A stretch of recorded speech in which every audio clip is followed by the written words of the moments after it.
निफ्राय हामलायनाय बावहरदों आरो बरायनाय होदों। दा समा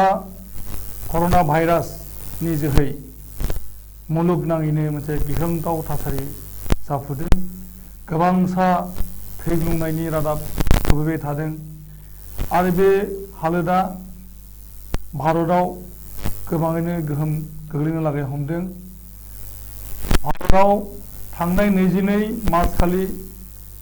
कर्फ्यू जनता कर्फ्यू होनायनि उनाव 24 मार्चनि मोनाबिलिनिफ्राय फैगौ 21 दिननि थाखाय 14 एप्रिलसिम हर गेजेर बुब्लिसिमनि थाखाय लकडाउन एबा गासै बन्द फोसावनाय जादों। जेरावनाखि ग्रसारि एबा गेलामाल दखान आरो माखासे गोनांथार बेसाद मुवानिल' एलाउ खालामनाय जादों। हस्पिटाल डक्टरखाना बेफोरो खुलिनाय जादों। हाथाय बाजार फुराफुरि बन्द जादों। बे बिथिङाव बयखौबो संखिखांनाय होदों। थांनाय फैनायनि राहा जेबो गैलिया, फोनांजाबनायनि राहा गैलिया। गोबांसा बर' रायजो राजाया खस्थ' भुगिदों। बर'ल' नङा, भारतनि गासै नोगोरारि खस्थ' भुगिनो गोनां जादों कर'ना भाइरासनि दोहौआव। कर'ना भाइरास बेराम बेयो जोबोद गिख्रंथाव आरो बे गिख्रंथाव बिथिंनि थाखायनो दिनै मुलुगाव बयबो सांग्रांथियारि हाबाफारि बानजायदों। भारत एबा जोंनि रायजोआव सांग्रांथियारिनि थाखाय गोबांथार हाबा मावफुदों। गामि गामि थांनायनि राहा गैलाबो होनजासै। बबेबा गामियाव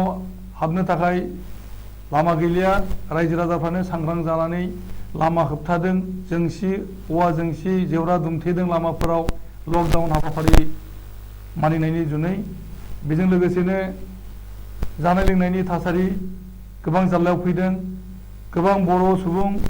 बायजोआव थाहैदोंमोन खामानि मावनो थाखाय, गावसोरनि जिउ खांनाय राहा लानो थाखाय। बिथांमोनहा ट्रेननि खाबुखौ मोननो हायिलाय थाबथानानै दङ, साबजालायाव दङ। दा बे समाव बड'लेण्ड इंखं टेलिभिजननि बिथिंनिफ्राय जोङो फोसावनो लादों लाइभ टेलिकास्ट आरो बे लाइभ टेलिकास्ट हाबाफारिनि गेजेरजों जों मिथिनो मोनगोन गुबुन गुबुन जायगायाव थानाय बर' नौनारिफ्रा माबायदि साबजालायाव गोग्लैदों एबा कर'ना भाइरासनि एवारनेस सांग्रांथिखौ जों माबोरै लानो हादों। जोंनि लाइनाव दङ डक्टर सानस्रां बसुमतारी। बिथाङा कर'ना भाइरासनि सोमोन्दै बुंथिगोन। बेजों लोगोसे दङ लाइनाव दुलाराय बर' समाजनि आफादगिरि राजेन बर'। बिथाङा बर' समाजा माबायदियै सांग्रां जानांगोन बेनि बागै बुंगोन। बिनि अनगायै दङ बर' थुनलाइ आफादनि आफादगिरि धरेन बर'। बिथाङा लाइनाव दङ। बिनि उनाव दङ दिल्ली बड' एस'सिएसननि आफादगिरि मेनन कुमार ब्रह्म। बिथाङा लाइनाव दङ। बिदिनो मुम्बाइ बड' एस'सिएसननि आफादगिरि बिरेन चन्द्र स्वर्गियारी बिथां दङ लाइनाव। कलकाता बड' एस'सिएसननि गाहाय नेहाथारि गियानजित नार्जिनारि दङ। बिनि उनाव दङ बेंगालर बड' एस'सिएसननि मनीष नार्जारी आरो सोनाब बंग'नि सिलिगुरि हालामनि रिना सैब। बिनि अनगायैबो दङ जोंनि बड'लेण्ड हालामाव थानाय बर' खौरांगिरि सानसे बड'लेण्ड इंखं आरो बड'लेण्ड इंखं टेलिभिजननि खौरांगिरिमोन फारियै क'क्राझारनिफ्राय बिनन्जय नार्जारी, बाक्सानिफ्राय खोमसार बसुमतारी,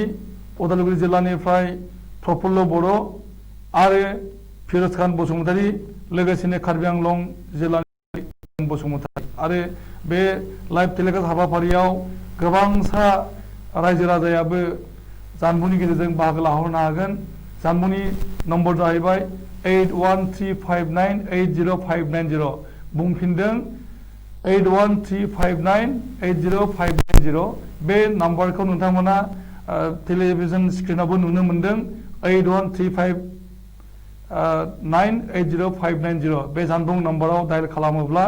थोंजोङै सावरायनो हागोन आरो गावबा गाव हालामनि एबा गावसोरनि दुखु जारला एबा गावबा गाव हालामाव सांग्रांथियारि मा राहा लादों बेफोरनि सायाव बानबुंथि हरनो हागोन, बुंहरनो हागोन। जोङो बुंफिनदों 8135980590। बे जानबुंनि गेजेरजों रायजो राजाया बाहागो लाफाहरनांगोन दिनैनि बे लाइभ टेलिकास्ट सावरायनायाव। बबेखानि जोङो गिबियाव फारियै जोङो बर' समाजनि आफादगिरिखौ बुंनो होनाय जादों बेनि उनाव बुंनो होनाय जागोन बर' थुनलाइ आफादनि आफादगिरि तरेन बर' आरो बिनि उनाव दिल्ली मुम्बाइ कलकाता बेंगालुरु सिलिगुरि लोगोसे जोंनि थाखानाय माखासे खौरांगिरि मोननो खाबु होनाय जादों बेनि उनावहाय रायजो राजाया बाहागो लागोन आरो थोंजोङै सोमोन्दो लाखिबाय थागोन डक्टर सानसां बसुमतारी बसुमतारीखौ जों लाइनाव दोननाय जादों जों बिथांखौहाय जोङो लाइनाव लाखिनानैहाय बिथांनिफ्राय जोङो गोबांथार बाथ्रा जोङो मिथिनो लागोन जे कर'ना भाइरासआ मा बेनि सायाव जोङो बिथांनिफ्राय सुलार लानि आरो बिथाङानो बे कर'ना भाइरासनि सिनसियारिटिनि बागै बुंफोरगोन कर'ना भाइरासनि जेनाखि बिजानु डक्टर सानसां बसुमतारी नोंथाङा कर'ना भाइरासआ मा आरो कर'ना भाइरासनिफ्राय जोङो सांग्रांथियारि मा राहा लानांगोन बेनि बागै नोंथाङा बुंदो खुलुमबाय नोंथांमोननि गेजेरजों बयनिबो बयनिसिमबो खुलुमनाय बावहरबाय COVID-19 बेयो चाइनानि वुहान नोगोरनिफ्राय जोनोम मोननाय मोनसे गोदान कर'ना भाइरास बे भाइरासआ अक्ट'बर दाननि जोबथायाव आरो नभेम्बर दाननि गिबियाव फैनाय जादों फैनाय जानायनि उनाव दायो सुबुंनिफ्राय सुबुं गोसारनानै गासै बुहुमखौनो नाख्रेबनाय जों नुनो मोनदों बे भाइरासजों नाख्रेबजायोब्ला गिबियावनो लोमजानाय गुजुनाय गगा मोननाय हां सुखि सुखि जानाय आरो खायसेनि खेथ्रआव डायरिया बायदि लाव जानाय आरो गुजुनाय बेबायदि लक्षणफोर जों गिबियाव नुनो मोनो बे भाइरासनिफ्राय जों फाहामनो थाखाय दासिमबो मुलुगनाङै जेबो मुलिफोर ओंखारथ'वाखै बेखायनो जों प्रिभेन्सन खालामनानै बेखौ रैखाथि मोननो थाखाय जों माखासे नेमखान्थिनि गेजेरजों आवगायनाय जागोन गिबियावनो जों पाब्लिक गेदारिंखौ जों मदद खालामदों माने सुबुं बेसोरनिफ्राय जों बेखौबो गोजानाव थानो थाखाय जों खावलायनाय जागोन बेनि उनाव सुबुंनिफ्राय सुबुं जानथाय बेखौ जों एखदम गोजानजों सुबुंजों सुबुं बेखौ मेनटेन खालामनो थाखाय जों सावरायनाय जागोन लोगोसे थाब साबोनजों आखाइ सुनायनिफ्राय बे मोनथाम नेमखान्थिनि फालिनायनिफ्राय जों बे बेरामनिफ्राय जों एसे राहा मोननो हायो जों गोजोन जाना थानो हायो बेखायनो बिथिं गोनां बाथ्राजों जोथोन लाखिनांगौ जेसेबांनिफ्राय सुबुं जों जानथायखौ हस्पिटाल मेनटेन खालामनांगौ बेनिफ्राय सुबुंफोरखौ जायखिजाया सुबुंफोरखौ मोजाङै मास्क बेनिफ्राय जों जानगाराव थानांगोन आरो थाब आखाइ सुनायनिफ्राय जों बे बेरामखौ होबथानो हायो लोगोसे आरो मोननैसो फिसा नेमखान्थि दंबावो गुजुनाय गगा मोननाय लोमजानाय बेबायदि सरासनस्रायै जोंनि समाजाव जों नुनो मोनो बेबायदि बेराम जानाय सुबुंफ्रा खुगायाव मास्क बाहायनानै एबा गुजुनाय समाव गावनि आखाइ आखाइनि खुगाफोरखौ खुगायाव गथ'फोरखौ खेरानै गुजुनाय बा हासुनाय खालामोब्ला बेबायदि फिसा फिसा बेरामाबो साबसिननिफ्राय बारग'नो हाया एबा बेराम जानाय सुबुंनिफ्राय गुबुन सासेनाव बारग'लांनो हाया मानोना जों गुजुनाय समाव बा हासुनाय समाव टिसु पेपार एबा रुमाल बेबायदि जों बाहायनो थाखाय बिथोन होयो लोगोसे जों साखोन सिखोन जों गथ' थानानै बे बेरामखौ होबथानो हायो नोंथाङा लायना थाबाय दा नोंथांजों कनभारसेसन जाबाय थागोन आरो जोङो फारि फारियै जोङो मिथिनानै जे प्रिभेन्टिभ मेजारखौ बहा मा लानाय जादों नोंथाङा लायना थाबाय था दा जोङो सावरायनि बर' समाजनि आफादगिरि मुसु राजेन बर' बिथाङा लाइनाव दङ जों बिथांजों सावरायनि जे बर' समाज हिसाबै बिथांमोना मा प्रिभेन्टिभ मेजारखौ लानो नागिरदों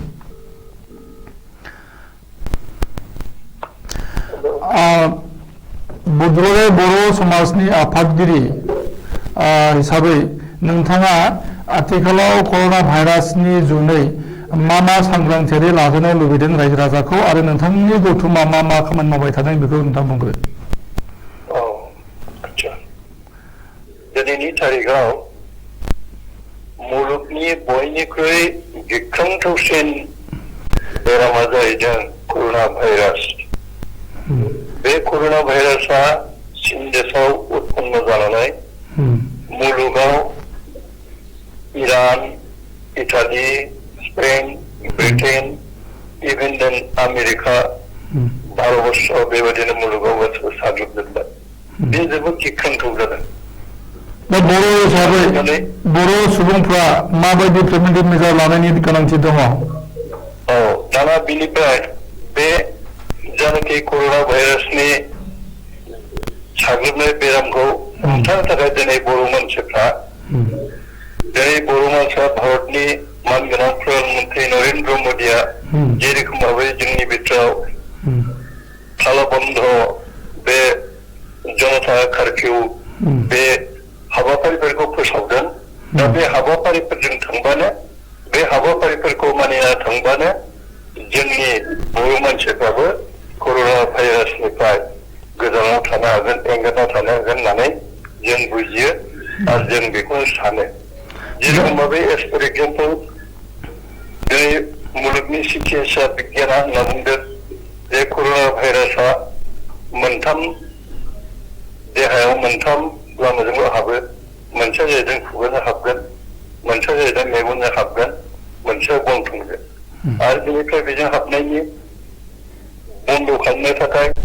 जोंखौ गनाय गनाय आखाइ सुनानै साब सिखोन लाखिनो थिनदों।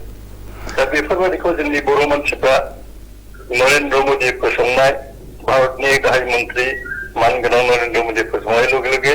आरो सिकित्सा बिगियाना फोसावनाय लगे लगे दिनै बर' मानसिया बेखौ मानिनायखौ जों नुनो मोनदों। मोनसे खोथा जाहैबाय जे दा माने ओरैबायदि गिनाय संखिनाय बा फैदों लकडाउन होनाय लोगो लोगोनो माइरं मोननो थांगोन ना थाङा, ओंखाम रसा नांनानै थैसै ना मा बे रोखोम थासारि फैदों। आरो गोबां गामियाव माने गावबा गावनि गामियाव हाबनाय लामायाव जेवरा होथेनाय जादों, रावखौ हाबहोआखै, गावसोरनि गामिनि मानसिफ्राबो बायजोआव ओंखारनो मोनाखै। दा बैफोर हालोदा माने सिटुवेसनखौ बांसिन गाज्रियाव लाबोगोन नामा? बेबायदिया जेबो लाबोनाय नङा, खारन ओरैनो सर्टकाटै नोङो आसामनि 3 कोटि मानसिफोरखौ लानानै बे कर'ना भाइरासनि सोमोन्दै एवार्ड खालामनांगौआबो गोरलै खोथा नङा। नाथाय दिनैहाय जेरावनाखि एवारनेस लाबोबाय आसाम सरकार, सनल सरकार ओमफ्राय हेमन्त बिश्व शर्मानि नेतृत्वआव दिनै खिन्थु खम समनि बिथोरावनो जोंनि आसामनि 3 कोटि मानसिफ्रा बे लकडाउन तालाबन्द जानाखि नियम नितिखौ मानिना सोलिदों। बेफोरनो खुथिना थायालासेनो एडजास्ट जालांगोन। ओमफ्राय मोनसे खोथा, जानाखि ओंखामनि अभाब फैगोन, जायनाखि ओंख्रिनि अभाब फैगोन, जायनाखि आदारनि अभाब फैगोन होनदों, बे नङा। प्रथम जोंनाव गिनाय फैदोंमोन, खिन्थु दा जों नुनो मोनदों बे सानथामसोआवनो एडजास्टमेन्ट जागासिनो दं आरो खुनु उसुबिदाखौ नुनो मोनाखै। आरो बिदि जागोन होननानैबो जोंनि बर' समाजनिफ्राय आङो बेक्तिगत भाबै आं बेखौ साननो हाया, अभाबा जाफैनाय नङा। ओमफ्राय गामि हाबनो मोननायाबो बेबायदि लासैनो एडजास्ट जालांगोन। थारमाने दा गिनाय फैदों मोनसे, सोरबाबा केरेलायाव खामानि मावहैदोंमोन, सोरबाबा महाराष्ट्रआव खामानि मावहैदोंमोन। दा बेफोरनिफ्राय जायनाखि मोनसे गिदिंना फैदों, बिसोरजों बे कर'नानि भाइरासआ फैगोन होननानै जोंनाव मोनसे सन्देह जानाय जादों। नाथाय बेफोरबो दिनै जोंनि प्रसासना जेरैबायदि खामानि मावदों, जायनाखि मानसिया केरेलायाव मावहैदोंमोन, खामानि मावना फैदोंमोन, बिथांमोनखौ पुलिसआ लांनानै मेडिकेल ट्रिटमेन्ट खालामनायखौ आं नुनो मोनदों। इभेन दा जोंनि गामियावनो एखेबारे जायनाखि मावना फैदोंमोन, बिसोरखौ पुलिसजों जगाजग लानानै थानायाव थांनानै डाक्टारजों थांनानै बे साइस्थ' परिखा खालामनानै फैफिननायफोरखौ नुनो मोनदों। आच्छा, मोनसे खोथा जाहैबाय जे दा बे गोरिब गुन्द्राफोरा खामानि मावनो मोनाखिसै, लेबारफ्रा खामानि मावनो मोनाखिसै, दा बिथांमोननि माने जानाय लोंनायनि राहाया जोबोद गाज्रि जागोन, माने ओरै होनाय जादों जिहेतु 24 सान खामानि मावाब्ला साननि ओंखामखौ बिथांमोना माने सानाव हाजिरा मावनानै दिहुननानै जानांगौ जायो। दा बेबायदि अबस्थायाव बिथांमोननि हालोदा मा जानो हागौ? बेनि थाखाय सरकारा बिथिक बेबस्था लानायखौ जों मेगनाव नुनो मोनदों। जेनेबा सरकार औ जेनेबा बिटि सरकाराबो दाखालि सरकारि सेक्रेटारि बिथांमोनाबो फोसावदोंमोन जे जोंनि बिटिसिआव 5.5 लाख जानाखि बेबायदि बिपिएल जोंहा कास्टमार कार्ड गैया बे गरिब मानसिफोरनि थाखाय जोङो 25 केजि माइरं ओमफ्राय 2 केजि दालि आरो आधा लिटार थाव होनायनि बेबस्थाखौ जों गामिनिफ्राय होनोसै होननानै बिथाङाबो फोसावदोंमोन। बे मोनसे ब्रिलियान्ट डिसिसन जादों। ना मोनसे बाथ्रा जाहैबाय जे मडेल कड दा सोलिगासिनो दङ बड'लेण्डनि इलेक्सनखौ लानानैहाय दा बे हिसाबैहाय बेयो बेसेबां गनायथाव? ना गनायथाव बे जादों मानबतानिफ्राय देरसिन जानो हाया। मडेल कन्डाक्ट बे माबाया मानबतानिफ्राय देरसिन जानो हाया। ओंखायनो बे मानबतानि सायाव खाथिराव दिनैहाय बिसोरो बे सिद्धान्तखौ लानायखौ जों समग्र रायजो राजाफ्रा बरायनांगौ आरो बेनिफ्राय सरकाराबो बिनि गेजेराव थानानै मावनो बाध्य बा मावनाया मोजां। कारण इउनिटि मनसत्व माबाया बयनिख्रुइ देरसिन। ओंखायनो बे खेत्रआव बे कन्डाक्ट माबाफोरखौ लालायनानै हाबाफारि मावलायोबा मोजां। नोंथांनो गोजोननाय होदों जों नोंथांजों खाबु लाबावनि उन समावहाय राव सावरायनो दा जोङो गुबुन सासेनाव थांनि जोङो बर' समाजनि आफादगिरिनिफ्राय गोबां बाथ्रा मिथिनो मोनदों। दा जोङो फैनि बर' थुनलाइ आफादनि आफादगिरि थरेन बर' बिथांनि खाथियाव बिनि आगोलाव जोङो दान्दिसे ब्रेक लानो नागिरदों।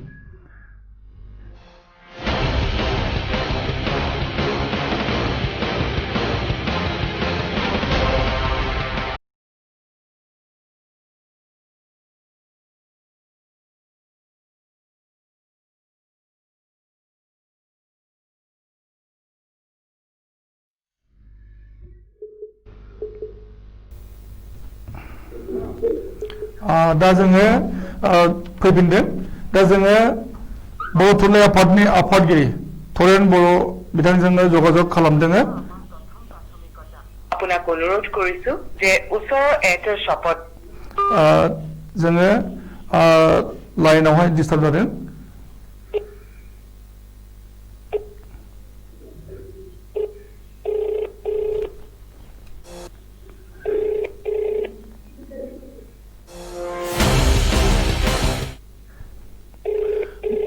बर' थुनलाइ आफादनि आफादगिरि बर' थुनलाइ आफादनि आफादगिरि थरेन बर' बिथांजों जगाजगआव फैनो हादों। बर' थुनलाइ आफादनि बिथिंनिफ्राय आथिखालाव मुलुग गिख्रंनाय कर'ना भाइरास बिनि सायाव मा मेजार लानांगौ होननानै नोंथाङा सानो? गोजोननाय थाबाय। बड'लेण्ड इंखंनिफ्राय जिथुनाखि नोंथांमोना बे माने आयदाखौ लानानै जिथु रायजो राजानि गेजेराव फोसावनाय साबायखर थाबाय सिगाङावनो। बेयो जोबोर नोगोरनाङैनो गिख्रंथाव मोनसे महर लानाय जोंथ' मिथिखाबाय। बेखौ चाइनानिफ्राय फैनानै दा इटालि बेबायदिनो गुबुन हादरनिफ्राय फैनानै भारतबर्षआवबो दा पजिटिभ बेबायदि बे कर'ना भाइरासखौ मोनबाय। बेनि थाखाय जोबोर मोनसे साननो गोनां जानानै फैदों आरो जोंनि गेजेराव बेखौ लानानै बिराद दावराव दावसि जादों, हुलस्थुल जादों। दिनै भारतनि गाहाय मन्थ्रिया थांनाय 22 मार्च खालि जनता कार्फ्यु होग्रोदोंमोन। बेनि उनाव माने सुबुंनि जिउ खहा जाहाथे जाया, सुबुंनि रैखाथिनि थाखाय, नोगोरारिफोरनि रैखाथिनि थाखाय जितु लकडाउन खालामनानै होजोब्बाय। हाथाय बाजार गला बायदिसिना दखानफोराव अफिस कासारि बन्द खालामनानै होजोब्बाय। बे होनायनि ओंथियानो जाहैदों बयबो जों मिथिखासिगौ जे जोंनि गेजेराव जिथुनाखि क्लस कन्टेक्ट बा ससियेल डिस्टेन्स लाखिनाय थारमाने जोङो गावजों गाव रैखा मोननो थाखाय एसे गोजान गोजान थानानै जाहाथे जोङो माने रैखा मोननो हायो आरो ज' थानायखौ जाहाथे बेनिफ्राय बारग'नो हायो, बेनिखायनो बे लकडाउनखौ होनाय जादों। आरो दा नुनायाव जों नुदों जे मोनफा मोननै केस जोङो भारतबर्षआवबो हाबफैबाय, बेखौ नुनो मोनदों। आरो दिनै जोङो जोबोर दुखुनांथाव दाखालिनिफ्राय जोङो फन मोनदों आरो खौरांबो मोनदों जे बांगालर हायद्राबाद चेन्नाई आरो गुबुन गुबुन जायगायाव जाय बर' फिसाफ्रा सेंग्रा सिख्लाफ्रा बेवहाय खामानि नागिरनानै खामानि मावहैदोंमोन हटेल गलाफ्राव जि दखानफ्राव आरो खायसे साख्रि मावहैदोंमोन बिसोरो दाख्लै जनता कार्फ्यूनि दिनसिम थिगैनो दंमोन नाथाय जेब्ला लकडाउन खालामो सारा भारताव लकडाउन जेब्ला फोसावो भारत मन्थ्रिया बिनि उनावहाय गासैबो रेलगारि बेनिफ्राय उरां जाहाज गासिबो बन्द खालामनानै होनाय जादों जायनि थाखाय थांलाय फैलायाव बिराद बिथांमोनहा माने दा गोनो गोथो जादों आरो बिथांमोनहा जोबोर खस्थ'नि गेजेरजों दङ होननानै जों मिथिनो मोनदों आरो आं आसा फारियो जे जोङो आसाम गभर्नमेन्टनि सानैसो मन्थ्रि आरो एमपिफोरजोंबो रायज्लायदोंमोन जे बेसोरखौ जों माबोरै लाबोफिननो हायो दा बेवहाय दिनै मैया मोनसे जों खौरां मोनदों जे एर्नाकुलम एक्सप्रेस होननाय मोनसे चेन्नाइनिफ्राय स्पेसियेल ट्रेन होदों आरो हावड़ानिफ्रायबो स्पेसियेल ट्रेन होदों होनदों दा बेवहाय बे जोंनि बर' फिसा गथ'फ्रा फैनो हायोबा मोजां बाथ्रा जागोन आरो जों आसाम गभर्नमेन्टखौ खावलायो नखर बिथांखौ खावलायो बिथांमोना बे कर्नाटक सरकार एबा तामिलनाडु सरकार बा जेराव जोंनि बे माने जायफोरनिखि लेबारफोर खाथिनानै खामानि मावहैनानै दङ जायफोरनिखि माने एखेबारे मदद मोनाखै बिसोरनि थं बिथं गासिबो माने थं लानानै जाहाथे बिसोरखौ लाबोनायनि राहाखौ लायो बिनि थाखाय नखर बिफान एबा आसाम गभर्नमेन्ट आरो बिटिसि सरकारखौबो जों खावलायनो हायो खारन जोङो जिहेतु माने बांसिनानो जों मिथिनायाव बिटिसि एलेकानि बर' गथ'फ्रानो बेवहाय गोदाव सोराव जानानै दङ मोनसे खोथा जाहैबाय दा खामानि मावनानै आं बुंनो नागिरदों दा जायफोरनाखि खामला मावहैदोंमोन बिथांमोना मोनजायालासिनो रसा नांनानै दंबाय थायो नामा? बेबायदिनो खौरां मोननाय जादों माने प्राय 19 मानसिफ्रा मैया ससियेल मिडियानि गेजेरजों हगारहरदों जे बिथांमोना रां रुफा गैया आरो बिथांमोना बिसोरो माने रेल स्पेसियेल ट्रेन होबाबो फैनो हानायनि अबस्थायानो गैया जों बिथांमोनजोंहाय जगाजग अलरेडि मोननो थांगासिनो दङ बिथांमोना लाइनाव दङ बिथांमोना गावसोरनि बुंनांगौखौ बुंनो नागिरदों जों बिथांमोनखौ लाइनाव दोनबाय थादों बेखौ जों मिथिनो मोनगोन दा बाथ्राया जाहैबाय मा जे सरकारा बड'लेण्डआव जेबो अनसुंथाइ होनो हानायनि दा राहा गैया मानो होननानै बुङोब्ला बिटिसिआव इलेक्सन जानो सिगांनो आरो बिनि मडेल कड अफ कन्डाक्ट सोलिदों दा होमब्ला सरकारनि अनसुंथाइ मोनाब्ला बे बड'लेण्डआव थानाय गोरिब गुन्द्राफोरनि अबस्थाया मा जानो हागौ बेथ' बिराद माने साननो गोनां जिहेतु जोङो आसाम गभर्नमेन्टआव जोंहा मन्थ्रिफोरबो दङ एमएलएफोरबो दङ जे आसाम गभर्नमेन्टखौ जोङो मिनिस्ट्रि अफ होम एफेयार्स बा जेरावनाखि गिबि मन्थ्रि नखर बिफाननि बिथांमोनहाबो बिबान दङ आरो बिथांमोनहा बे बिबानखौ लानांगोन जोङो नारसिननांगोन आरो जों ससियेल मिडियानि गेजेरजोंबाबो जा बा फनजोंनो जा बे जायफोरनिखि बांगालर आरो हायद्राबाद बा गुबुन गुबुन जायगायाव फासिनानै दङ बिसोरखौ लाबोनायनि राहा लानांगोन आरो बिसोरनि जिथु गारि भारानि खोथा बुंदों मैया नुनो मोनदों बेनिफ्राय बिथांमोननि माखासे फनफ्राबो गैला होननानै बुंदों जे बिसोरो माने गोदाव सोराव जादों फनबो गैया कन्ट्रेक्टबो गैया दा बेबायदि अलखद अबस्थायाव जोङो जायफोरनाखि सिभिल ससाइटिनि मानसिफोर दं बा राजखान्थिगिरिफोर दङ बिथांमोना जोंनिनो फिसा जोंनिनो मानसि होननानै आसाम गभर्नमेन्टखौ बुंनांगौ आरो बे आसाम गभर्नमेन्टआ बै गभर्नमेन्टनि जिथुनाखि राजखान्थिगिरिफोर दङ बा एडमिनिस्ट्रेटिभ लाइनाव दङ बिथांमोनखौ बुंब्लानो हयथ' ट्रेननि राहा आरो थांलाय फैलायखौ फ्रि खालामनानै बिदि उदां खालामनानै होगोन बारा लायालासिनो आरो जानाय लोंनायनि राहाखौबो खालामगोन दा बिसोरखौ लाबोनायनि उनावबो मोनसे जेंना जों नुहुरदों दाथ' आसाम गभर्नमेन्टआ जिथु खालामगासिनो दङ जे बेखौ ससियेल डिस्टेन्स रैखा खालामनो थाखाय बिथांमोनहा आइसोलेसन हस्पिटाल बानायदों आरो बे आइसोलेसन हस्पिटालाव टेस्ट खालामखांनायनि उनावसो बिथांमोनखौ हयथ' हगारगोन बेखौबो जोङो सैज्य हानांगोन आरो जोंनि मानसिया बेखौ बियार खालामनांगोन जोङो ओरैनो जानला मोनला जोङो आखु दिन्थिबाबो जानाय नङा खारन बेयो मोनसे गिख्रंथावना कर'ना भाइरासआ बेयो जुदि जों आसामाव फैबाय बायोबा जों दा गामियाव नुदों जे गामियाव दुमथालाबायबायबो गावसिनि गामिखौ रैखा खालामनो आरो बै गामिनिफ्राय बै गामियाव थांनो लायै बे अबस्थाया सोलिदों दा जोंहा इक'नमिक ब्लकेज जाजोब्बाय हाथाय बाजार गलाबो गैला ना बेदरबो गैला जेबो गैला गतिके जोङो जितु इसेन्सियेल कमडिटिस बेखौ मोनबाबोथ' जाया मानसियाथ' जानानैसो थांनानै थायो मानसियाथ' जायालासिनो थांनानै थाया बेनिखायनो जोङो आसा फारियो जे गभर्नमेन्टआ बेखौ थाबैनो मोनसे राहा लानाया मोजां आरो बेखौनो जोङो खावलायनो हायो सिभिल ससाइटिनि मानसि हिसाबै आच्छा बिटिसिनि बिसायख'थिनि दहाय होनानै मडेल कड अफ कन्डाक्ट सोलिबाय थादों दा मानसिनि जिउनिख्रुइ बिसायख'थिया देरसिन जानो हाया दा बेफोरखौ नोजोर होनानै बर' थुनलाइ आफाद एबा बर'फ्रा एबा बिटिसिनि नोगोरारिफ्रा मोनसे दाबि दैखांनांगौ गैया नामा जे मडेल कड अफ कन्डाक्टखौ दैखांना लाथ'नांगौ बे बुब्लियाव नङा बे बाथ्रायाथ' बिराद मोजां खोथा जे मडेल कड अफ कन्डाक्टखौ बोखारना लानांगौ माने बे क्राइसिस समाव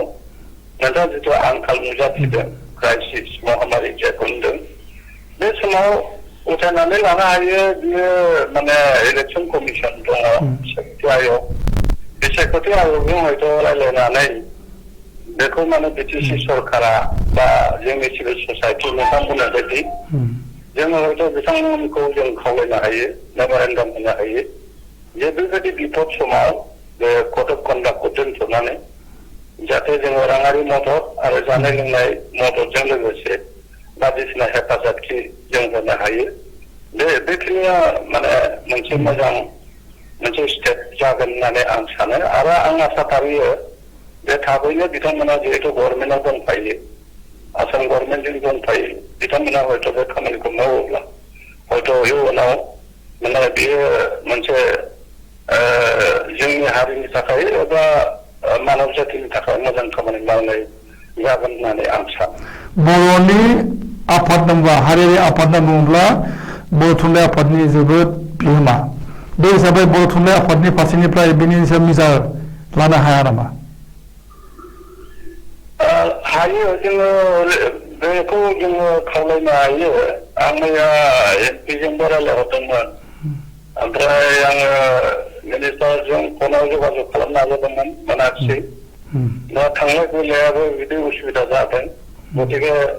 मन्थ्रिफ्राबो जायगायाव गैया गुवाहाटियाव गैया दा बेनिखायनो बे बिराद मोनसे माने माबा जादों बे कमिउनिकेसन गेप जादों बेनिखायनो जोङो दा हयथ' पेपार मिडियानि गेजेरजों जों खावलायनांगोन आरो जोङो बाय टेलिफनिक जोङो रायज्लायनानै बेखौ मारै सल्भ खालामनो हायो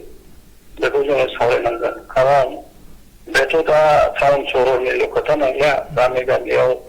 जायफोरनिफ्राय रायजो जादों जोबोर खस्थ'नि गेजेरजों बिसोरनि जिउ रैखाथिनि थाखाय आरो बैसोर जायफोरनिफ्राय बाहेरायाव आलाय सिलाय जाहैनानै दङ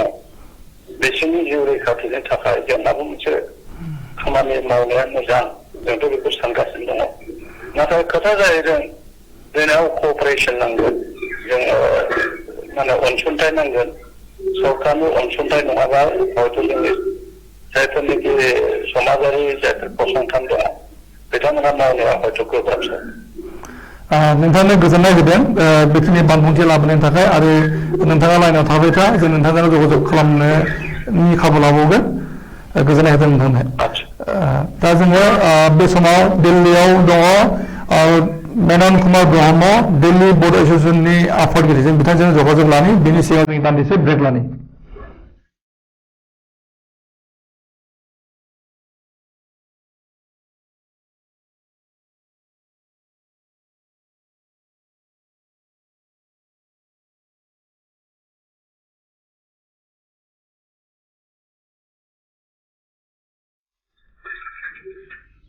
फैफिनदों जोङो दा समाव दिल्ली फारसे थांनि दिल्लीयाव दङ मेनन कुमार ब्रह्म दिल्ली बर' एस'सियेसननि आफादगिरि बिथाङा जों बिथांजों जगाजग खालामबाय थादों। যদি কাৰোবাৰ কাহ জ্বৰ বা উশাহ লোৱাত কষ্ট হৈছে তেন্তে তেওঁৰ পৰা কমেও 1 মিটাৰ দূৰত্ব বজাই ৰাখক। প্ৰয়োজন হ'লে ওচৰৰ স্বাস্থ্য কেন্দ্ৰলৈ যাওক বা হেল্পলাইন নম্বৰ 91-777-7770 মেনন কুমার ব্রহ্ম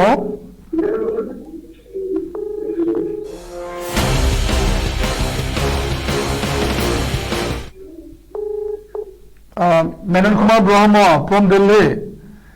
हाँ यस आच्छा दिल्लीनि अबस्थाया मा बेखौ नोंथाङा बुंहरदो दिल्लीयावथ' दा लकडाउना जोबोद गोख्रोङैनो सोलिगासिनो दङ आच्छा बाहेरायाव मानसि थांनो हाया आरो बाहेरानिफ्रायबो हाबफैनो हाया बे रोखोमनि खालामना दङ लामा सामाफ्राव गारिफ्रा जोबोद खम मानसिफ्रा जोबोद खम थाबायदों बुंनो थाङोब्ला जोबोद गोख्रोङैनो लकडाउन सोलिगासिनो दङ आच्छा दा दिल्ली सरकारा बेनि थाखाय बहाय नाइट शेल्टार आरो होम शेल्टारनि बेबस्था खालामदों आच्छा जायनाखि बाहेरानिफ्राय फैनाय मानसिफोर जाय लेबारफ्रा गावनि जायगाखौ नागारनानै थांनो नागिरदों बिसोरनि थाखाय दिल्ली गभर्नमेन्टआ फ्रि जानाय थानायनि बेबस्था खालामदों बेनि थाखाय जायगा जायगा नाइट शेल्टार आरो होम शेल्टारनि बेबस्था खालामनानै दोननाय जादों दिल्लीयाव थानाय बर' फरायसाफोर आरो खामानि मावनानै जाग्राफोरा जारला गोलैगोन नामा दिल्लीयाव थानाय बर' फरायसा आरो बहाय खामानि मावनानै जाग्राफ्रा दासिमबो बेबायदि जारलायाव गोलैनाय खैफोदाव गोलैनाय जोंनि सिगाङाव रिपर्ट फैयाखै खायसे खायसे बेनिफ्राय दिल्लीनिफ्राय बा एनसिआरनिफ्राय आसामाव थांनो गावनि न'आव थांनो नागिरफिनदोंमोन नाथाय बिथांमोना रेलगारि आरो फ्लाइट गैयिनि थाखाय थांनो हायाखै दहाय फुङावहाय आङो माबानिफ्राय गुरगावनिफ्राय सासे हिनजावसानि फन मोनदोंमोन बिथाङा बुंहरदोंमोन जे बहाय माने जानोनि बेबस्था बिहा गैलिया माने जानाया जोब्बाय बिनि थाखाय माबा मोनसे बेबस्था खालामनो हागोन नामा होननानै बिथाङा सोंहरदोंमोन दा बिथांनि बेबायदि माबानायाव आङो स्पनार स्पेशल पुलिस इउनिट नर्थ इस्टखौ कन्टेक्ट खालामनानै माने गुरगावआव बबेबाफोर जानाय लोंनायनि बेबस्था खालामदों बेनि सोमोन्दै आङो डिटेल्स हरनो बुंदोंमोन बिथांमोननो बे स्पनारनो आङो बे हिनजावसानि न'नि नाम्बार बिनि एड्रेस मबाइल फन गासिबो हरजोबनानै दोननाय जाबाय बेनि अनगायै बाखि दस्रा केस जोंनि आखायाव दासिमबो गोलैफैनाय जायाखै जोबोद मोजां बाथ्रा आरो नोंथांमोना दिल्लीयाव थानाय जोंनि बर'फोर बिसोरनि गेजेरावहाय कर'ना भाइरासनि जोंनि एवारनेस बा सांग्रांथियारि हाबाफारि मा लानाय जादों हाबाफारिनि सोमोन्दै जोंहा दिल्ली बर्ड एस'सिएशना मोनसे वाट्सएप दंखायो बेहायनो जोङो जोंनि मानसिफोरनो फोसावनानै होनाय जादों बिनि अनगायैबो दिल्ली गभर्नमेन्टआ बायदिसिना रोखोमनि बिसोरनि जे बेबस्था लानाय बे बेबस्था लानायफोरखौ जोङो गासिबो मिथिनो मोनदों टिभिनिफ्राय ससियेल मिडियाफोरनिफ्रायबो मिथिनो मोनदों आरो जोंबो बेखौनो गावजों गाव खिन्थाहरलायगासिनो थायो ओरैबायदि बे बेबस्था दङ बे बेबस्था दङ बेफोरबायदिखौ जुदि जोंनि गेजेराव सोरबा माबा मोनसे बेबायदि जारला गोलैदोंबा खैफोदाव गोलैदोंबा जोङो बे दिल्ली गभर्नमेन्टनि जायनाखि हेल्पलाइन बे हेल्पलाइननि गेजेरजों खिन्थाहरनो जोंनि मानसिफोरखौ नाजागोन जोङो जोबोद गोजोननाय होदों नोंथांनो नोंथाङा लायना थाबाय था जों खाबु लाबोनि नोंथांनो सावरायबोनो थाखाय दा जोङो फैनि मुम्बाइ बड' ससाइटिनि आफादगिरि बिरेन चन्द्र स्वरगियारि बिसोरजों जोङो जगाजग खालामनि बिनि सिगाङाव जोङो दान्दिसे ब्रेक लाबोनि ब्रेकनि उनाव जों फैफिनगोन बिरेन चन्द्र स्वरगियारि बिथांजों जोङो दान्दिसे ब्रेक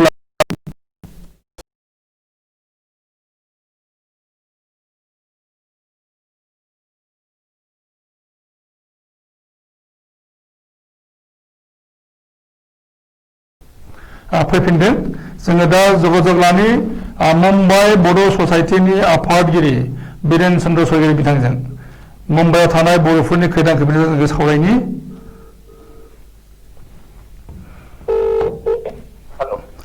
बिरेन चन्द्र स्वरगियारि मुम्बाइ बड' ससाइटिनि आफादगिरि आच्छा मुम्बाइआव थानाय बर'फोरनि हालोदा मा रोखोम जानानै दङ आथिखालाव एक्चुअली दाथ' जों मुम्बाइ बर' ससाइटिनि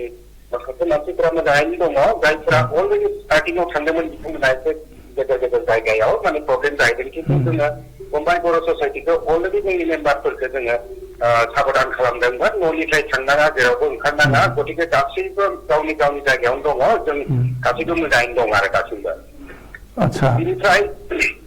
जानाय लोंनायखौ जों माने जों रायलायलायनानै गावजों गाव मिलायलायनानै दासिम जेरावबो माने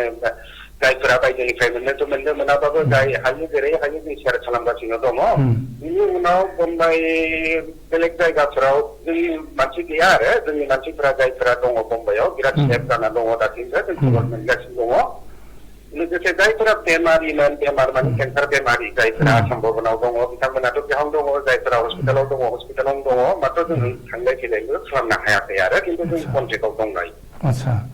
आरो फरायनो थाहैनाय फरायसाफोर लोगोसेनो खामानि मावनो थाहैनाय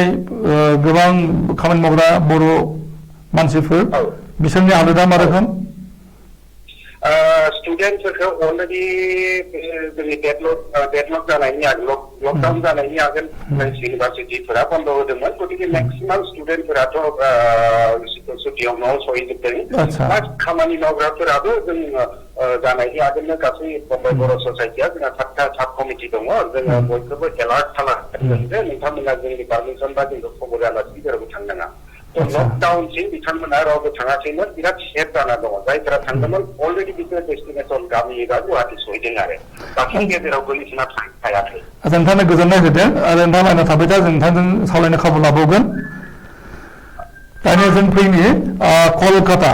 कलकातायाव गोबांसा बर' दंहैयो आरो कलकाता बड' एस'सियेसननि गाहाय नेहाथारि गियानजित नार्जारिया बिथाङा लाइनाव दङ जों सावरायनि बिनि सिगाङाव जों दान्दिसे ब्रेक लाबोनि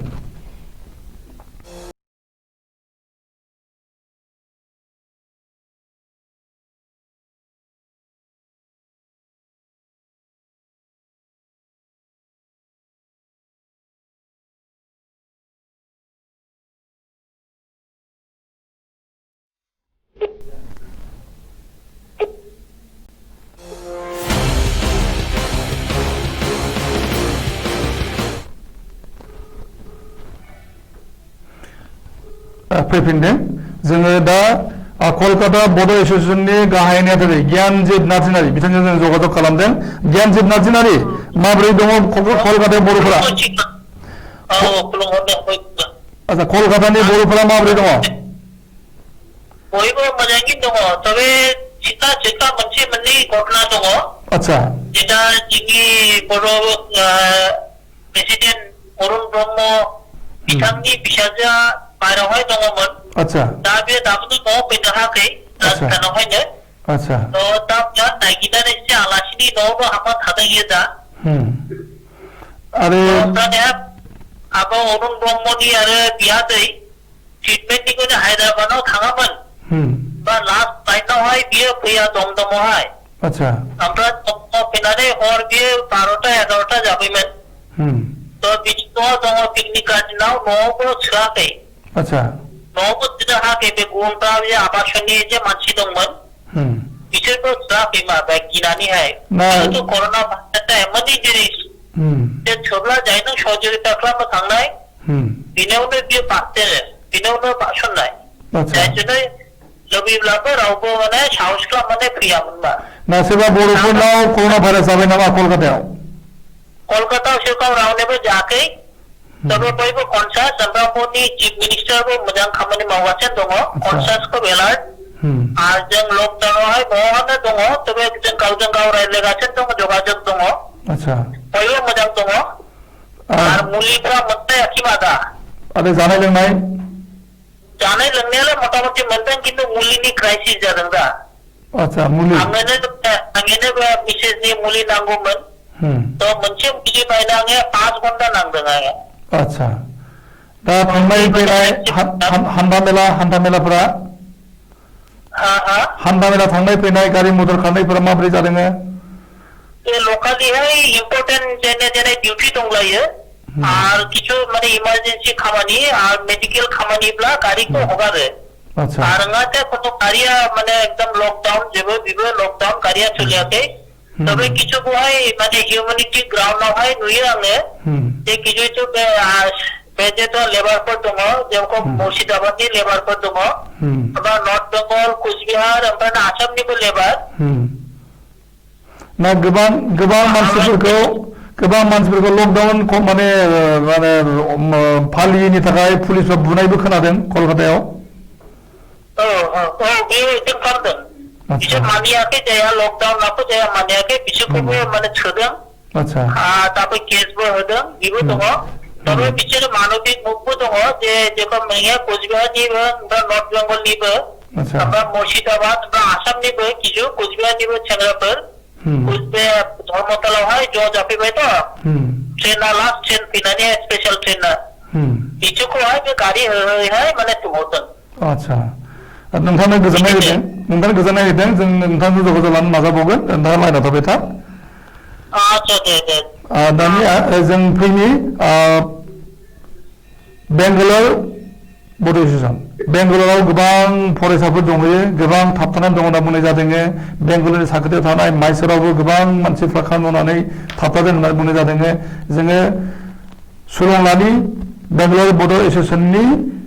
आफादगिरि मनिष नार्जारिनि खाथियाव थांनि बिथाङा लाइनाव दङ बिनि सायाव जों दान्दिसे ब्रेक लाबोनि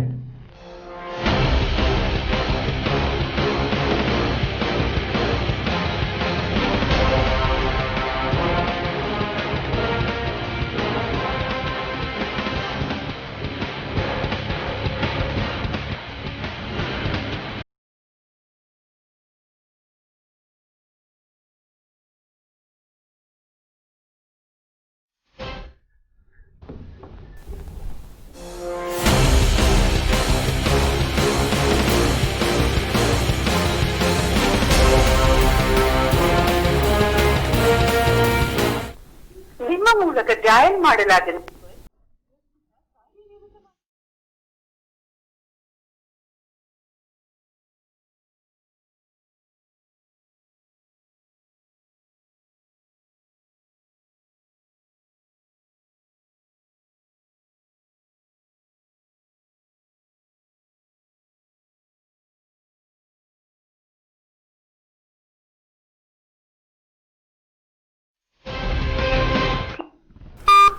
फैफिनदों जोङो दा समाव जगाजग खालामनि बेंगालर बड' एस'सिएशननि आफादगिरि मनिष नार्जारि बिथांजों बिथाङा लाइनाव दङ ಜಾಯಿನ್ ಮಾಡಲಾದ ನಂಬರ್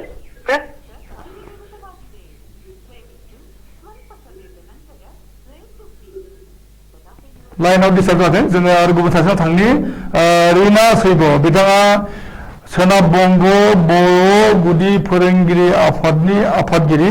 रिना सैब जों बिथांनिफ्राय मोनथिनानै जे नर्थ बेंगलाव बर'फोरनि अबस्थाया मा जानानै दङ लकडाउन सिटुएसनाव आरो कर'ना भाइरासनि सांग्रांथियारि मा माने खामानि मावबाय थादों रिना सैब बिथांमोना आथिखालाव नर्थ बेंगलाव थानाय बर'फोरनो बर' राव फोरोंगासिनो दङ एलपि स्कुलाव रिना सैब रिना सैब नोंथाङा रिना सैब आरो नोंथाङा आथिखालाव नोंथांमोननि जायगायावहाय कर'ना भाइरासनि सांग्रांथियारि मा राहा लादों आरो बर'फोरनि हालोदा मा अबस्थायाव दङ बेखौ नोंथाङा बुंहरनांगौ सर जोंनि बहायनो सेरखम माने बारा गोलैयाखै मोजाङै दङ दा बयबो सेफटियाव दङ जे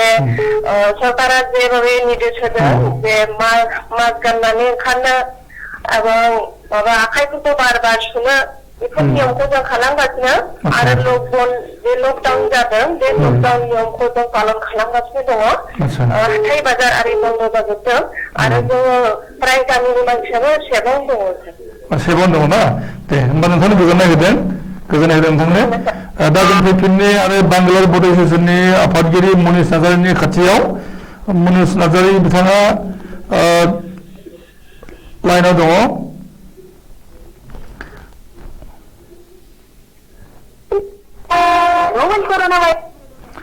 मनिष नार्जारि बिथाङा जोबोद खामानि मावगासिनो दङ मनिष नार्जारि खुलुमबाय खुलुमबाय बांग्ला बड' एसोसिएशननि बिथिंनिफ्राय आथिखालाव कर'ना भाइरासनि सायाव मा मा मिजार लाबाय थादों आरो बेवहाय थानाय बर'फोरा माबायदि अबस्थायाव दङ? फर्स्ट अफ ऑल दा बे समाव माने जाथाया गोबां जादों दाख्लैसो मोननैसो भिडिअआबो ओंखारदों आरो मानसिफोरा माने विदिन मिनिट एन्ड सेकेन्ड नि गेजेरावनो मानसिफोरा गोबां कल फैदों सानथ्र'हायै जोंहा दुखु जारला जानानै दं सोरबा ओंखाम मोनजायाखै सोरबा ब्रेड मोनसेजोंनो जानानै दङ बेफोरबायदि जाथाया गोबां कर'ना भाइरासनि बे लकडाउननि थाखाय जानानै फैदों बेनिखायनो आं नोंथांनि बे बड'लेण्ड इंखंनि गेजेरजों फोरमायनो सानो जे बिटिसि गभर्नमेन्ट एबा आसाम गभर्नमेन्टजों मोनसे हेफाजाबखौ मोनगोन होननानै जों खावलायदों आरो बिनि थाखाय जों माखासे प्रब्लेम जाग्राफोरनि लिस्टखौबो लादों आरो लिस्टखौ लानानै जों दैथायहरनाय जाबाय। आथिखालाव बड'लेण्डआव बिसायख'थिनि दोहौ सोलिफुदों मडेल कड अफ कन्डाक्ट आयेननि थाखाय बिटिसि सरकारा जेबो खामानि मावनो हाया बेखायनो नोंथांमोननि थाखाय माबा मोनसे मावनांगौ बुङोब्ला मडेल कड अफ कन्डाक्टनि बाथ्रायानो फैयो दा बे बेलायावहाय नोंथांमोना माबायदि सापर्ट लुबैयो? एक्चुअली जोङो हानायखिनिखौ जोंनिफ्राय मावदों जों मिथिदों दायो सरकारा दायो रानिं गैथ'वा होननानै जों बुजिदों थेवब्लाबो जों जा एसे हायो जों गावजों गाव हेफाजाब होलायदों हानायखिनिखौ जों थांदों आरो जोंहा थांनायावबो गोबां उसुबिदा खैफोद अलखदाव गोग्लैनानै गोग्लैनांगौ गोनां जानानै दं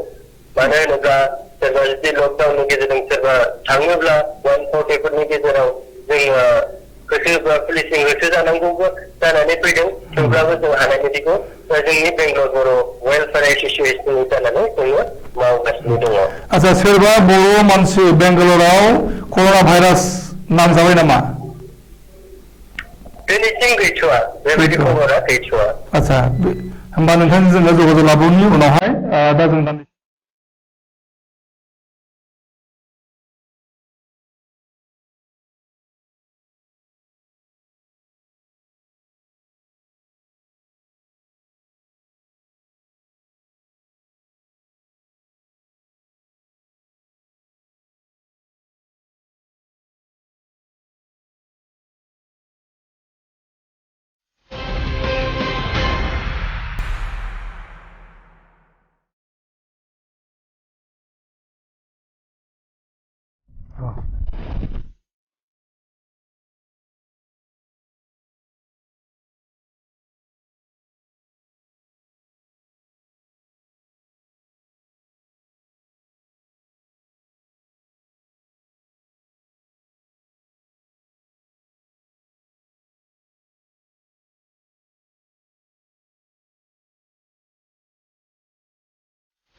फैफिनदों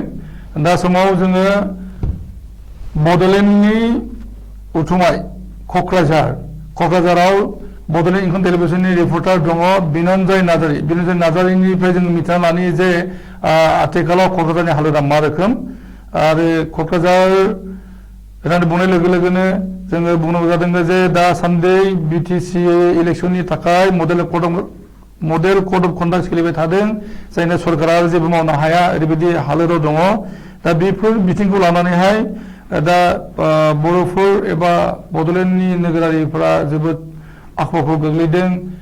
खामला मावनानै जाग्राफोरा हालाय हाफाय थासारि जागोन ना बेनि सायाव गिनाय फैदों